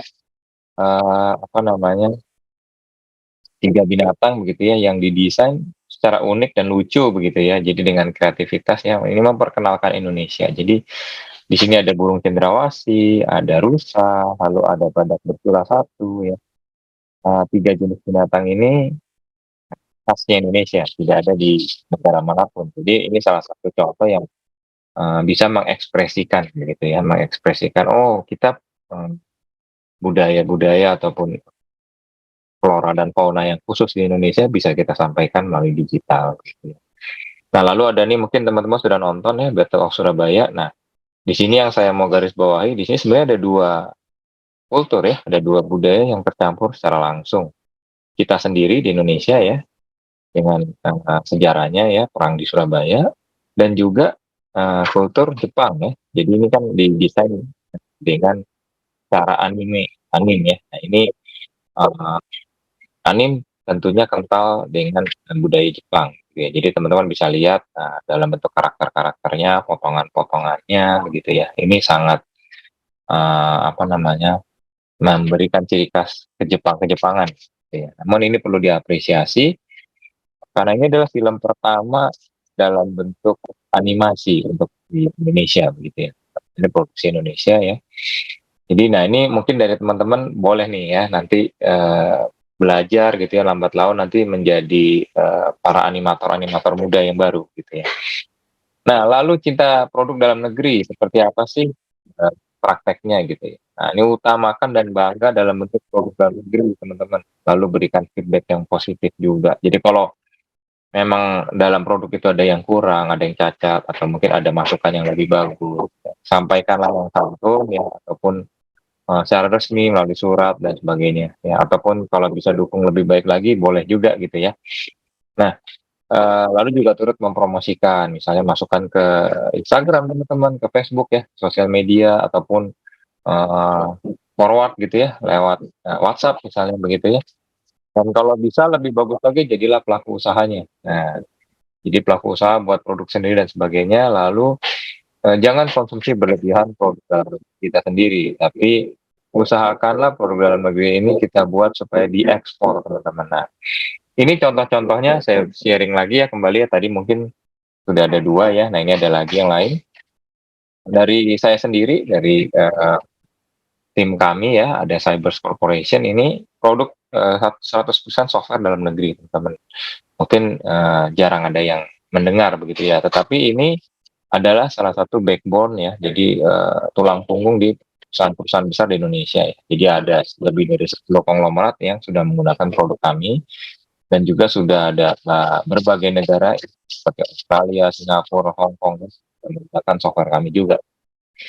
Nah, lalu mungkin yang lagi beken nih saat ini ya, Mas Dedi gitu ya dengan prosedurnya begitu ya yang bahkan terkenal sampai diangkat oleh TNI ya menjadi juru bicara di ranah publik begitu ya, menjadi letkol tituler begitu ya beliau. Nah, ini salah satu juga contoh yang bagus ya karena medianya juga YouTube ya, global ya, bisa ditonton di mana saja dan memberikan apresiasi yang kuat ya, memberikan dukungan yang kuat terhadap nasionalisme, Pancasila, Bhinneka Tunggal Ika ya teman-teman. Nah, lalu juga nih mungkin film lama ya, Laskar Pelangi, teman-teman mungkin pernah nonton juga gitu ya. Ini film bagus juga mengenai anak-anak muda di Bangka Belitung. Ini cerita yang gampang dimengerti begitu ya, tetapi memberikan nilai-nilai nasionalisme yang tinggi dan juga semangat juang untuk belajar ya sampai mereka nih pada sekolah ada yang jadi sarjana di luar negeri gitu ya. Nah, era sekarang seperti apa? Contohnya sebelah kanan nih, ini yang mungkin jarang teman-teman lihat ya. Mbak Amelia ini menang lomba desain loh ya, lomba desain di Eropa dengan standar internasional teman-teman di seluruh dunia gitu ya. Nah ini anting-antingnya mengekspresikan nasionalisme Indonesia seperti apa dan juga citra warna-warninya yang sangat menawan. Gitu ya. Nah ini teman-teman juga bisa nih mengekspresikan kreativitas ke dalam salah satu bentuk desain-desain yang kemudian membawa citra bangsa dan negara kita gitu ya. Nah, kategorinya seperti apa sih? Tadi kan mungkin teman-teman udah lihat ya ada film, ada video gitu ya. Nah, ada foto gitu ya. Nah, ini sebenarnya ada beberapa teman-teman ya. Di sini ada berapa nih ya, 1, 2, 3, 4, 5, 6, 7, 8, 9 ya. Jadi ada e-book, ada aplikasi ya. Tadi aplikasi sudah ya. Nah, e-book itu dalam bentuk buku-buku itu juga bagus teman-teman. Misalnya karya sastra, novel, cerpen dan sebagainya yang kemudian bisa dipublikasikan ke dunia digital, diperjualbelikan ya. Lalu ada game ya, ini mungkin teman-teman udah sering dengar ya, ada atlet-atlet e-sport. Nah, tapi jangan lupa atlet e-sport itu kan atletnya ya teman-teman, softwarenya masih luar negeri nih. Nah, jadi gamenya di luar negeri. Kapan dong game Indonesia ya masuk ke dalam standar e-sport? Nah, ini kita saatnya teman-teman masih punya peluang gitu ya. Mari kita lebih galakan lagi begitu ya. Lalu musik ya, ini tentunya sudah umum ya. Lalu ada kursus kuliah online. Nah, ini teman-teman juga bisa lihat di YouTube misalnya dan juga kayak Coursera dan wadah-wadah lain ya, banyak di dunia digital yang sudah menyediakan dan sudah ada beberapa warga negara kita yang memulai juga gitu. Lalu ada foto dan video. Nah, tadi kan sudah saya sharing ya film-film. Nah, ini sebelah kanan ada nih foto ya. Ini 2 dari teman-teman kita ya, Mbak Meta dan juga Mas Fajar ya. Ini juara foto internasional teman-teman ya. Lalu desain tadi sudah di-sharing ya. Lalu ada online tools dan template. Nah, seperti apa sih online tools tuh? Jadi bentuk-bentuk tools yang biasa dipakai. Jadi software-software kecil yang dibuat di ranah digital ya, yang memudahkan kita untuk bekerja dan cukup banyak juga warga negara Indonesia yang sudah membuatnya gitu ya. Nah, ini teman-teman bisa terus memperkembangkannya. Lalu ada template. Ini teman-teman bisa lihat mungkin kalau pakai Canva atau mungkin aplikasi Adobe gitu ya. Banyak sekali desain-desain misalnya mengenai 17 Agustus ya atau acara keagamaan itu template-template sudah dibuat gitu ya dalam bentuk bahasa Indonesia dan sebagainya. Nah, ini bagus ya. Meramaikan dunia digital yang baik begitu ya. Lalu dari digitalisasi budaya saya mau sharing sedikit mengenai hak-hak digital. Intinya adalah hak asasi manusia ya, itu menjamin warga negara untuk menggunakan, membuat dan menyebarkan media digital. Jadi mari tadi ya tentunya digitalisasikan budaya kita lalu sebarluaskan lah ya. Nah, di sini ada tanggung jawabnya yaitu jaga hak-hak dan reputasi orang lain ya. Jadi jangan bullying, jangan melakukan caci maki ataupun kritik-kritik kasar di ranah digital ya. Kalaupun memang ada kritik ataupun saran-saran yang membangun, sampaikanlah secara sopan dan lakukan juga dengan resmi begitu ya, sehingga tentunya yang dikritik dan diberi saran mengapresiasi hasil usaha Anda juga. Lalu juga jagalah keamanan nasional nih, ini penting juga ya. Jadi jangan banyak hate speech dan sebagainya ya, ini penting. Dan yang terpenting lagi nih ada 3 bagian, yaitu hak untuk mengakses, berekspresi, dan juga merasa aman ya. Nah, merasa aman tadi mungkin dari pilar sebelumnya ya, Mas Mizak udah menyampaikan begitu ya. Nah, tinggal ekspresi dan mengaksesnya nih, bagaimana ya. Ini kontrol layanannya yang penting adalah lakukanlah dengan baik ya teman-teman. Jadi jangan kebebasan berekspresinya juga diperhatikan dan mengakses internet itu juga diwaspadai teman-teman ya, untuk di kalangan-kalangan tempat-tempat umum misalnya begitu ya. Siapapun boleh mengakses tapi istilahnya jangan kita pakai untuk kita sendiri. Jadi kadang kan mentang-mentang nih ya misalnya pakai wifi umum lalu kita putar video ya yang menggunakan bandwidth tinggi dan sebagainya. Nah, jangan begitu ya, kita juga harus saling berbagi dengan orang lain. Nah, mungkin ya itu, lalu kesimpulannya adalah isi ranah digital di dunia ini dengan budaya kita ya tentunya, yang kembali saya sampaikan wajah bangsa dan negara kita terekspresi melalui apapun yang kita sampaikan melalui media digital ini begitu ya. Dan ini terakhir dari Kemkominfo menitipkan ya, silakan di-download literasidigital.id nih linknya ya. e-book nih, e-booknya bagus sekali. Jadi yang tadi saya sampaikan nih sebenarnya bagian dari e-book ini. Jadi ada banyak sekali detail yang masih yang belum saya sampaikan. Jadi silakan aja download dan dilihat langsung begitu ya. Untuk info-info terbaru silakan juga follow IG-nya ya @cyberkreasi. Nah, ini bagus juga karena terupdate ya. Jadi ada eh, kekinian lah gitu ya, berita-berita terbaru masuk, teknik-teknik baru dan sebagainya. Mungkin itu aja dari saya kembalikan ke Mbak Sasa, silakan. Mohon maaf nih sebelumnya kalau ada penyampaian saya yang tadi mungkin kurang berkenan buat teman-teman semua. Terima kasih Pak Eko Prasetyo Nugroho atas paparan materinya tadi dari pilar budaya digital. Pak Eko, kalau sekarang nih dengan adanya internet kan kita lebih mudah ya melihat budaya-budaya asing dan mungkin aja kita meniru budaya dari luar. Banyak budaya-budaya dari luar yang memang ada nilai positifnya. Menurut Pak Eko ada nggak sih cara meniru dan mengadopsi budaya asing tanpa membuat budaya asli kita, negara Indonesia ini tergeser dan terlupakan?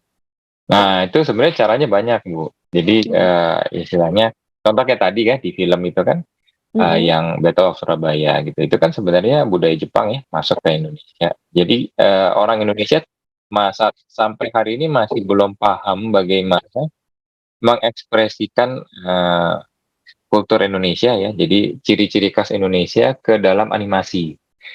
Jadi animasinya karena kan kita cukup sulit ya. Kalau kita mau terlalu Indonesia nanti bisa mirip dengan Malaysia ya. Jadi Melayu kayak Upin Ipin misalnya gitu. Nah, ini kita masih belum menemukan ramuan yang oh kalau gambar begini atau bentuk seperti ini sudah pasti Indonesia gitu. Nah, ini yang masih belum ditemukan begitu. Jadi sementara waktu para animator kita memblendnya dengan jadi mencampurnya dengan animasi anim gitu ya. Jadi kultur Jepang yang masuk ke dalam. Nah, ini Oke, jadi kayak di collab gitu ya Pak ya? ya dikolaborasi kecampur. Nah, nanti mungkin ke masa depan akan berbeda ya. Jadi kayak di Asian Game kemarin gitu ya. Kan ada apa namanya asar-asarnya pakai baju Garuda ya, bagus gitu ya. Nah, itu salah satu ekspresi kan. Jadi kalau dulu ada pakaian adat gitu ya. Nah, ini sekarang sudah kelihatan dengan apa pakaian Garuda gitu. Nah, seperti itu. Nah, ini masih terus diperkembangkan. Iya. Ya, sampai ketemu supaya orang ngeh kalau kartun ini tuh Indonesia banget gitu ya Pak ya? Iya, betul sekali. Oke, terima kasih Pak Eko. Jangan kemana-mana. Setelah ini kita akan ketemu di sesi Q&A. Nah, teman-teman, sebelum kita masuk ke sesi tanya jawab, saya mau remind juga ya untuk netizen asyik Indonesia, jangan lupa untuk mengisi link daftar hadir. Linknya sudah ada di kolom komentar, bisa dicek di sana di kolom komentar. Karena salah satu syarat untuk mendapatkan sertifikat elektronik, kalian harus mengisi link daftar hadir dulu ya. Nanti sertifikat elektroniknya akan dikirimkan ke email masing-masing setelah acara ini selesai. Oke, setelah mendengarkan paparan dari ketiga narasumber, pasti teman-teman netizen asyik punya banyak pertanyaan ya. Kalau gitu saya akan buka sesi Q&A. Buat yang punya pertanyaan, boleh tulis pertanyaannya juga. Formatnya nama, ditujukan untuk siapa dan isi pertanyaannya apa. Nanti 10 pertanyaan yang paling menarik akan kita berikan saldo dompet digital atau e-wallet. Sekarang saya akan bacakan 3 yang paling menarik dulu ya. Yang pertama boleh ditampilkan. Dari Kak Abdullah untuk Ibu Lestari. Bagaimana jika kita mempunyai teman yang sering dibully oleh salah satu siswa di sekolah yang orang tuanya investor di sekolah? Salah satu donatur terbesar di sekolah yang berkontribusi dalam membangkitkan kembali kejayaan di sekolah. Sehingga saat kita mengadu kepada guru, tetapi kita hanya diminta untuk tutup mulut saja, dan bahkan diancam jika sampai membocorkan bahwa siswa yang membuli ini telah melakukan perbuatan bully. Sedangkan saya dan teman saya yang dibully ini hanyalah siswa yang bisa dibilang cukup dalam hal ekonomi. Kita tidak mempunyai bukti kuat selain bukti fisik serta perlakuan teman saya ini. Bagaimana cara kita dengan teknologi yang kita punya untuk membuat masyarakat sekitar percaya bahwa siswa ini yang membuli. Sedangkan orang tua dari siswa ini adalah orang yang paling terpercaya dan mempunyai nama yang sangat baik. Adakah saran dari Ibu yang harus saya dan teman saya lakukan? Silakan Ibu Lestari. Ya, terima kasih nih Kak Abdullah ya. Terima kasih Kak Zara. Ini Kak Abdullah ini berat sekali ya. Ternyata memang bullying itu sekarang makin banyak ya dialami oleh teman-teman di sekolah. Memang kalau kontroversial seperti ini ya memang harus ada orang tua yang bisa dipercaya yang mampu membantu adik-adik sekalian. Dan juga saya yakin pasti di antara para guru itu ada satu dua guru yang bisa juga menjaga amanah ya. Bagaimanapun juga di Indonesia ini yang namanya rasa keadilan, rasa kemanusiaan itu jauh lebih tinggi. Jadi memang butuh keberanian ya untuk menyampaikan kepada guru yang barangkali bisa diminta untuk membantu. Nah, kalau ditanya apakah teknologi bisa kita gunakan untuk mengatasi ini, ya paling sederhana adalah merekam bentuk-bentuk bullying yang terjadi. Agak sulit kalau kemudian kita tidak siap sedia setiap saat ya. Jadi pasti memang pelaku bullying itu ada yang menggunakan apa yang disebut dengan pola. Nah, pola-pola ini bisa dipelajari. Misalnya dia melakukannya kapan. Nah, itu kemudian bisa direkam. Tapi adik-adik sekalian jangan salah juga ya. Rekaman itu tidak boleh disebarluaskan secara langsung karena yang memiliki hak untuk mengkategorisasikan dan menyatakan bahwa itu proses bullying itu adalah pihak-pihak yang dianggap berkompeten, misalnya komisioner perlindungan anak atau pihak kepolisian yang mengurusi perlindungan anak atau pihak-pihak psikolog yang berkompeten untuk mengurusi kasus-kasus pembulian. Jadi rekaman itu bisa rekaman suara saja, bisa rekaman pakai gambar. Ya, itu alat teknologi yang bisa digunakan. Tapi sekali lagi harus diwaspadai ya penggunaannya tidak boleh disemena-mena digunakan dan disebarluaskan. Sebetulnya sekolah-sekolah sekarang sudah banyak yang menggunakan CCTV ya. Nah, yang sudah menggunakan CCTV itu biasanya jauh lebih aman karena di situ terdeteksi dengan cepat.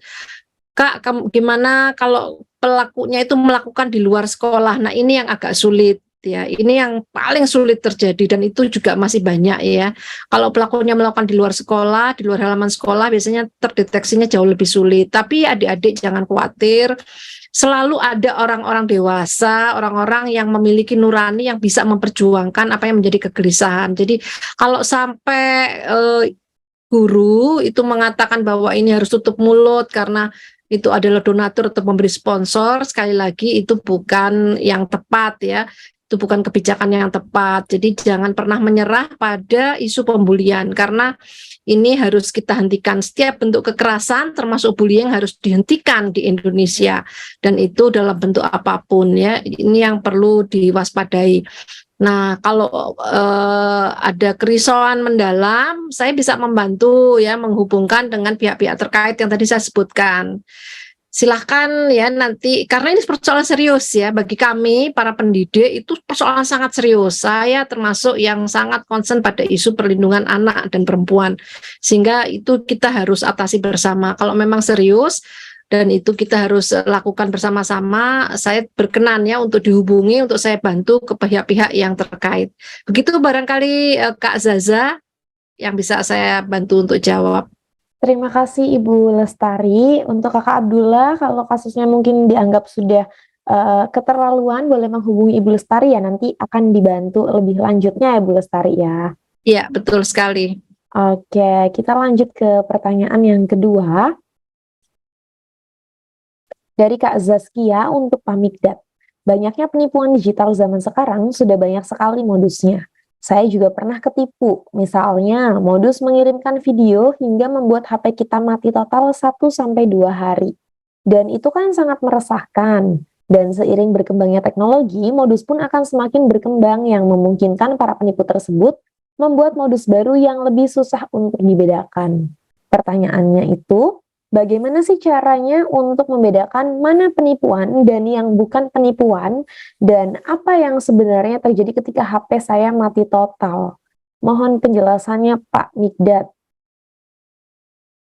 Oke, terima kasih kepada Saudara Zaskia Raifa ya yang sudah bertanya. Pertanyaannya bagus banget.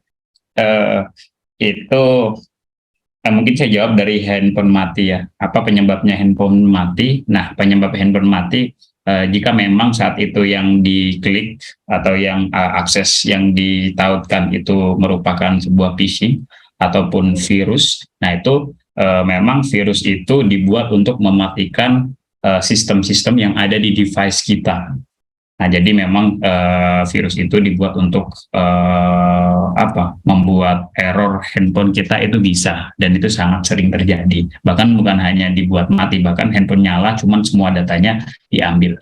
Nah, ini bagaimana cara membedakan itu fake, itu penipuan, atau itu betulan, itu seperti apa? Oke, case-nya seperti ini. Kalau misalkan yang harus kita lihat itu account atau pihak yang mengirim. Apakah pihak yang mengirim ini merupakan official dari yang berkaitan? Misalkan apakah benar pihak yang mengirim ini dari driver Gojek ataupun driver Go apa? Nah, itu apakah benar? Kemudian apakah kita memesan barang atau tidak? Kita lihat ke situ. Jadi kalau kita merasa tidak memesan barang, kemudian tiba-tiba ada pengiriman, ya itu kan berarti fake. Nah, itu bagaimana kalau kita mengalami seperti itu? Itu bisa langsung dikonfirmasi kepada aplikasi terkait ataupun lembaga terkait. Misalkan mendapatkan pengiriman dari bank, itu langsung di call center banknya, ditelepon. Apakah benar saya mendapatkan ini? Jangan-jangan ini hanya scam, ini hanya penipuan. Nah, itu dikonfirmasi dulu. Jadi saat mendapatkan apapun, ya itu dikonfirmasi kepada pihak terkait. Misalkan saya mendapatkan paket dari pengiriman ini, ditanyakan apakah benar saya ini, padahal saya tidak memesan. Nah, itu sudah banyak call center. Kemudian saat kita sudah terlanjur kena penipuan, itu silakan dihubungi ke pihak terkait. Itu bisa menghubungi langsung ke polisian, kemudian dihubungi juga ke ke pihak-pihak ya yang berkaitan dengan itu, misalkan melalui Zalora ataupun Shopee. Nah, itu silakan dihubungi ke situ. Nah, itu mungkin jawabannya itu ya, sama yang pasti teman-teman untuk menghindari itu semua ya teman-teman harus bisa menjaga kerahasiaan, baik itu nomor telepon jangan mudah di-share. Kemudian saat misalkan handphone mati ini, misalkan sekarang kan semua sudah ada di telepon genggam ya, baik itu misalkan mobile banking, kemudian e-wallet dan yang lain. Saat kita merasa terkena spamming ataupun terkena virus ya, itu bagaimana saat handphone kita mati? Nah, itu kita segera mencari handphone lain, kemudian yang berkaitan dengan m-banking segera blok, kemudian yang berkaitan dengan e-wallet segera blok. Ini yang berbahaya segera blok. Nah, sama itu case-nya seperti kayak kita kehilangan kartu ATM ya. Itu kira-kira jawabannya yang dapat saya sampaikan. Terima kasih Pak Mikdad atas jawabannya. Semoga terjawab ya Kakak Zaskia ya. Kita lanjut ke pertanyaan yang terakhir. Dari Kak Maidina Anjani Satya. Untuk Pak Eko Prasetyo, di tengah lunturnya etika, budaya, dan belum terliterasi, serta skill yang rendah dalam berkomunikasi, khususnya dalam dunia digital, kerap kali muncul tindakan verbal maupun non-verbal yang memicu cyberbullying, khususnya anak-anak yang menjadi pelaku dan korbannya. Bagaimana tindakan preventif, kuratif, dan represif yang harus dilakukan orang tua kepada anak untuk menanggapi kasus tersebut agar si anak memiliki etika yang baik dan berbudaya Pancasila di tengah dunia digital yang semakin maju? Silakan Pak Eko. Baik, terima kasih nih pertanyaannya. Waduh, ini pertanyaannya menarik ya. Betul. Cukup sulit juga, detail gitu ya. Baik ya, mengenai cyberbullying ini memang ya kembali dunia digital tidak ada pengawasan ya, tentunya sangat terbuka begitu ya. Nah, anak ini perlu didefinisikan dulu, anak ini usia berapa gitu ya. Kalau anaknya di bawah 12 tahun masih gampang dengan pengontrolan, masih lebih mudah gitu ya, karena si anak bisa kita pandu ya, jadi kita dampingi, jadi kan kita bisa tahu persisnya. Nah, biasanya cyberbullying untuk level ini masih cukup rendah, kecuali kalau kelepasan. Dalam arti gini, mungkin dari sisi orang tua, dari kecil anaknya dikasih handphone, ditinggal, main sendiri dan sebagainya. Nah, yang hal-hal seperti ini kan sebenarnya kalau bicara jujur ini keteledoran dari sisi orang tua gitu ya. Jadi orang tua sendiri harus dampingi anak dalam menggunakan perangkat-perangkat digital sebelum usia 12 tahun. Nah, setelah 12 tahun ini kita punya dua problem ya. Yang pertama, jadi umur usia 12 sampai 18 sampai istilahnya dianggap usia dewasa ya, punya KTP lah kasar kata begitu. Nah, di usia rentang ini kita dua problem. Yang pertama adalah mereka ada masa puber ya kan, jangan lupa gitu ya. Dan sisi yang kedua adalah ini era di mana mereka membuka wawasan seluas-luasnya terhadap apa itu dunia ya. Jadi mereka akan mengerti, oh orang tua saya pendidikannya ini, oh orang tua saya bekerjanya seperti ini, keluarga saya begini dan sebagainya. Ya.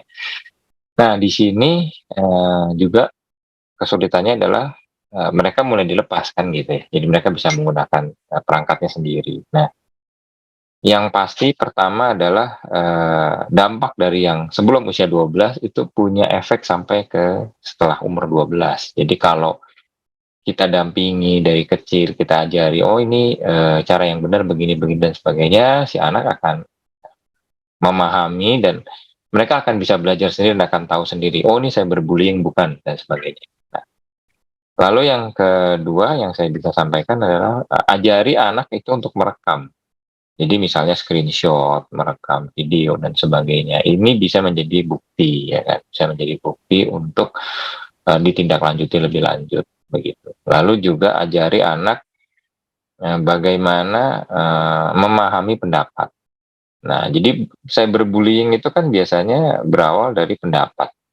Jadi orang menyampaikan pendapat dulu ke kita, lalu mulai bergeser menjadi ejek mengejek ya kan, akhirnya menjadi bullying gitu kan. Nah, jadi di situ kita harus ajari anak batasi kapan berpendapat, kapan meledek ya, istilahnya saling bercanda begitu ya. Lalu kapan masuk ke ranah bullying. Jadi kategori bullying itu sampai mana.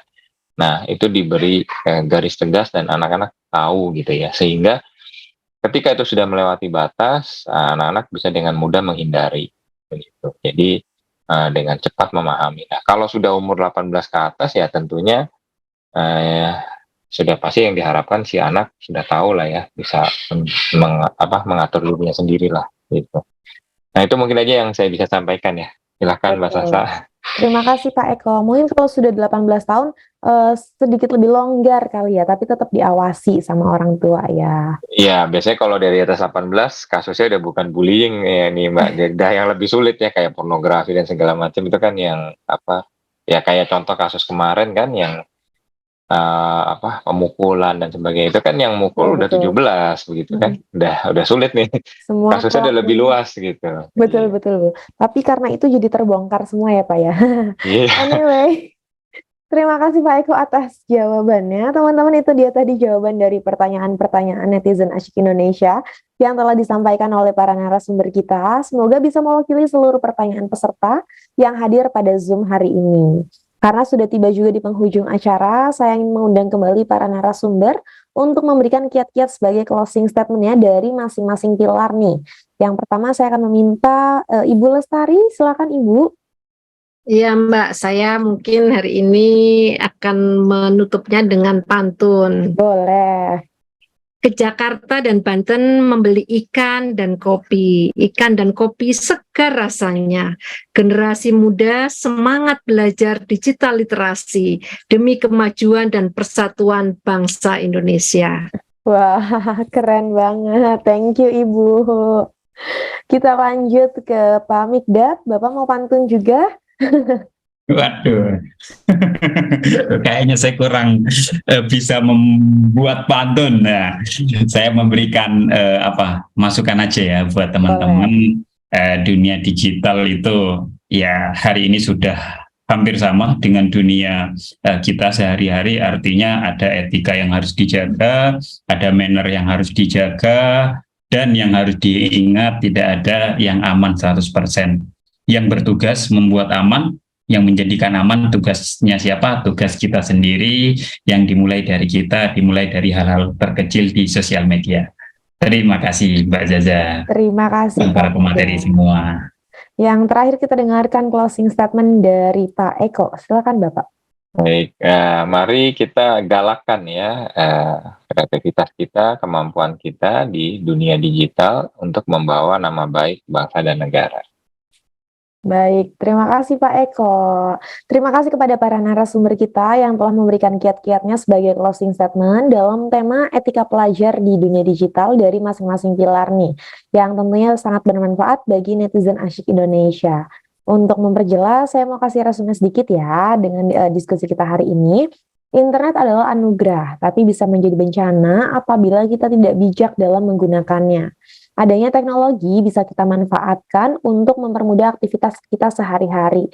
Tapi ingat ya teman-teman ya, secanggih apapun teknologinya, tetap punya dampak positif dan dampak negatif. Dampak positifnya kita bisa mencari tahu informasi apapun dengan cepat dan mudah dari internet. Tapi dampak negatifnya dalam dunia digital juga terjadi banyak kejahatan digital ya. Salah satunya tadi cyberbullying dan masih banyak lainnya. Yang paling penting buat teman-teman di sini, buat kita semua juga, dalam berinteraksi di dunia digital kita tetap harus menerapkan nilai-nilai Pancasila ya, karena kalau dasar budayanya udah kuat nih, nggak cuman ilmu aja yang kita dapat dari internet, tapi kita juga bisa lebih produktif dan dapat cuan dari sana. Dan jangan percaya siapapun dalam dunia digital. Oke, mungkin itu aja dari saya. Saya juga ingin mengucapkan selamat kepada 10 pemenang dengan pertanyaan terbaik. Ada siapa aja nih?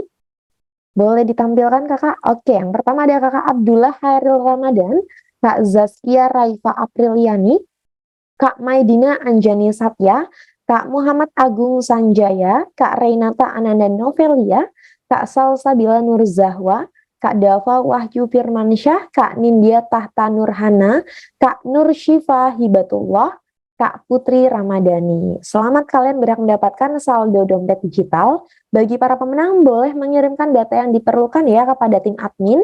Nanti diproses oleh tim admin melalui direct message yang ada di Zoom. Itu dia acara Makin Cakap Digital 2023 di segmen pendidikan di wilayah DKI Jakarta, Banten, dan sekitarnya dengan tema etika pelajar di dunia digital. Sebelum acara saya tutup, saya mau remind sekali lagi ya untuk netizen asyik Indonesia, untuk mendapatkan sertifikat elektronik, kalian wajib mengisi link daftar hadir. Linknya sudah ada di kolom komentar yang tersedia, boleh dicek di sana. Nanti sertifikat elektronik akan kami kirimkan setelah acara ini selesai. Oke, terima kasih atas partisipasi netizen asyik Indonesia serta para narasumber kita hari ini. Terima kasih Bu Lestari, Pak Mikdad, Pak Eko Prasetyo, terima kasih banyak atas paparan yang diberikan.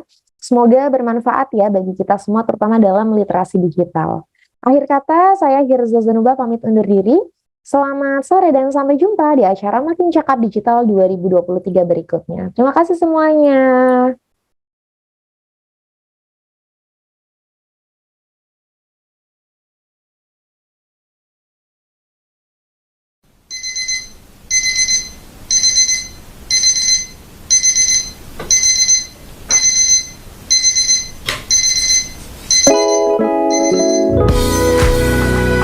Hey.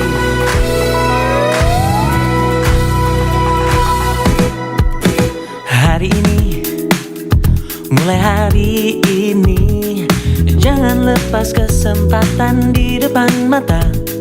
Bebas mencari yang jadi inspirasi, bebas mencipta apa yang disuka. Telusuri, terus telusuri, bacakan tanda tanya dalam sanubari. Oh, temukan kuncimu tanpa ragu lagi. Masa depanmu penuh warna-warni. Di dunia maya, kita semua punya cerita. Di dunia maya, kita semua bisa berkarya. Selama dunia masih berputar, Selama hati masih berdebar, semakin cakap kita beri yang terbaik untuknya. jangan lagi, oh janganlah lagi. Tampilkan yang berbeda dengan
kita berkarya di dunia maya. Di dunia maya kita semua punya cerita.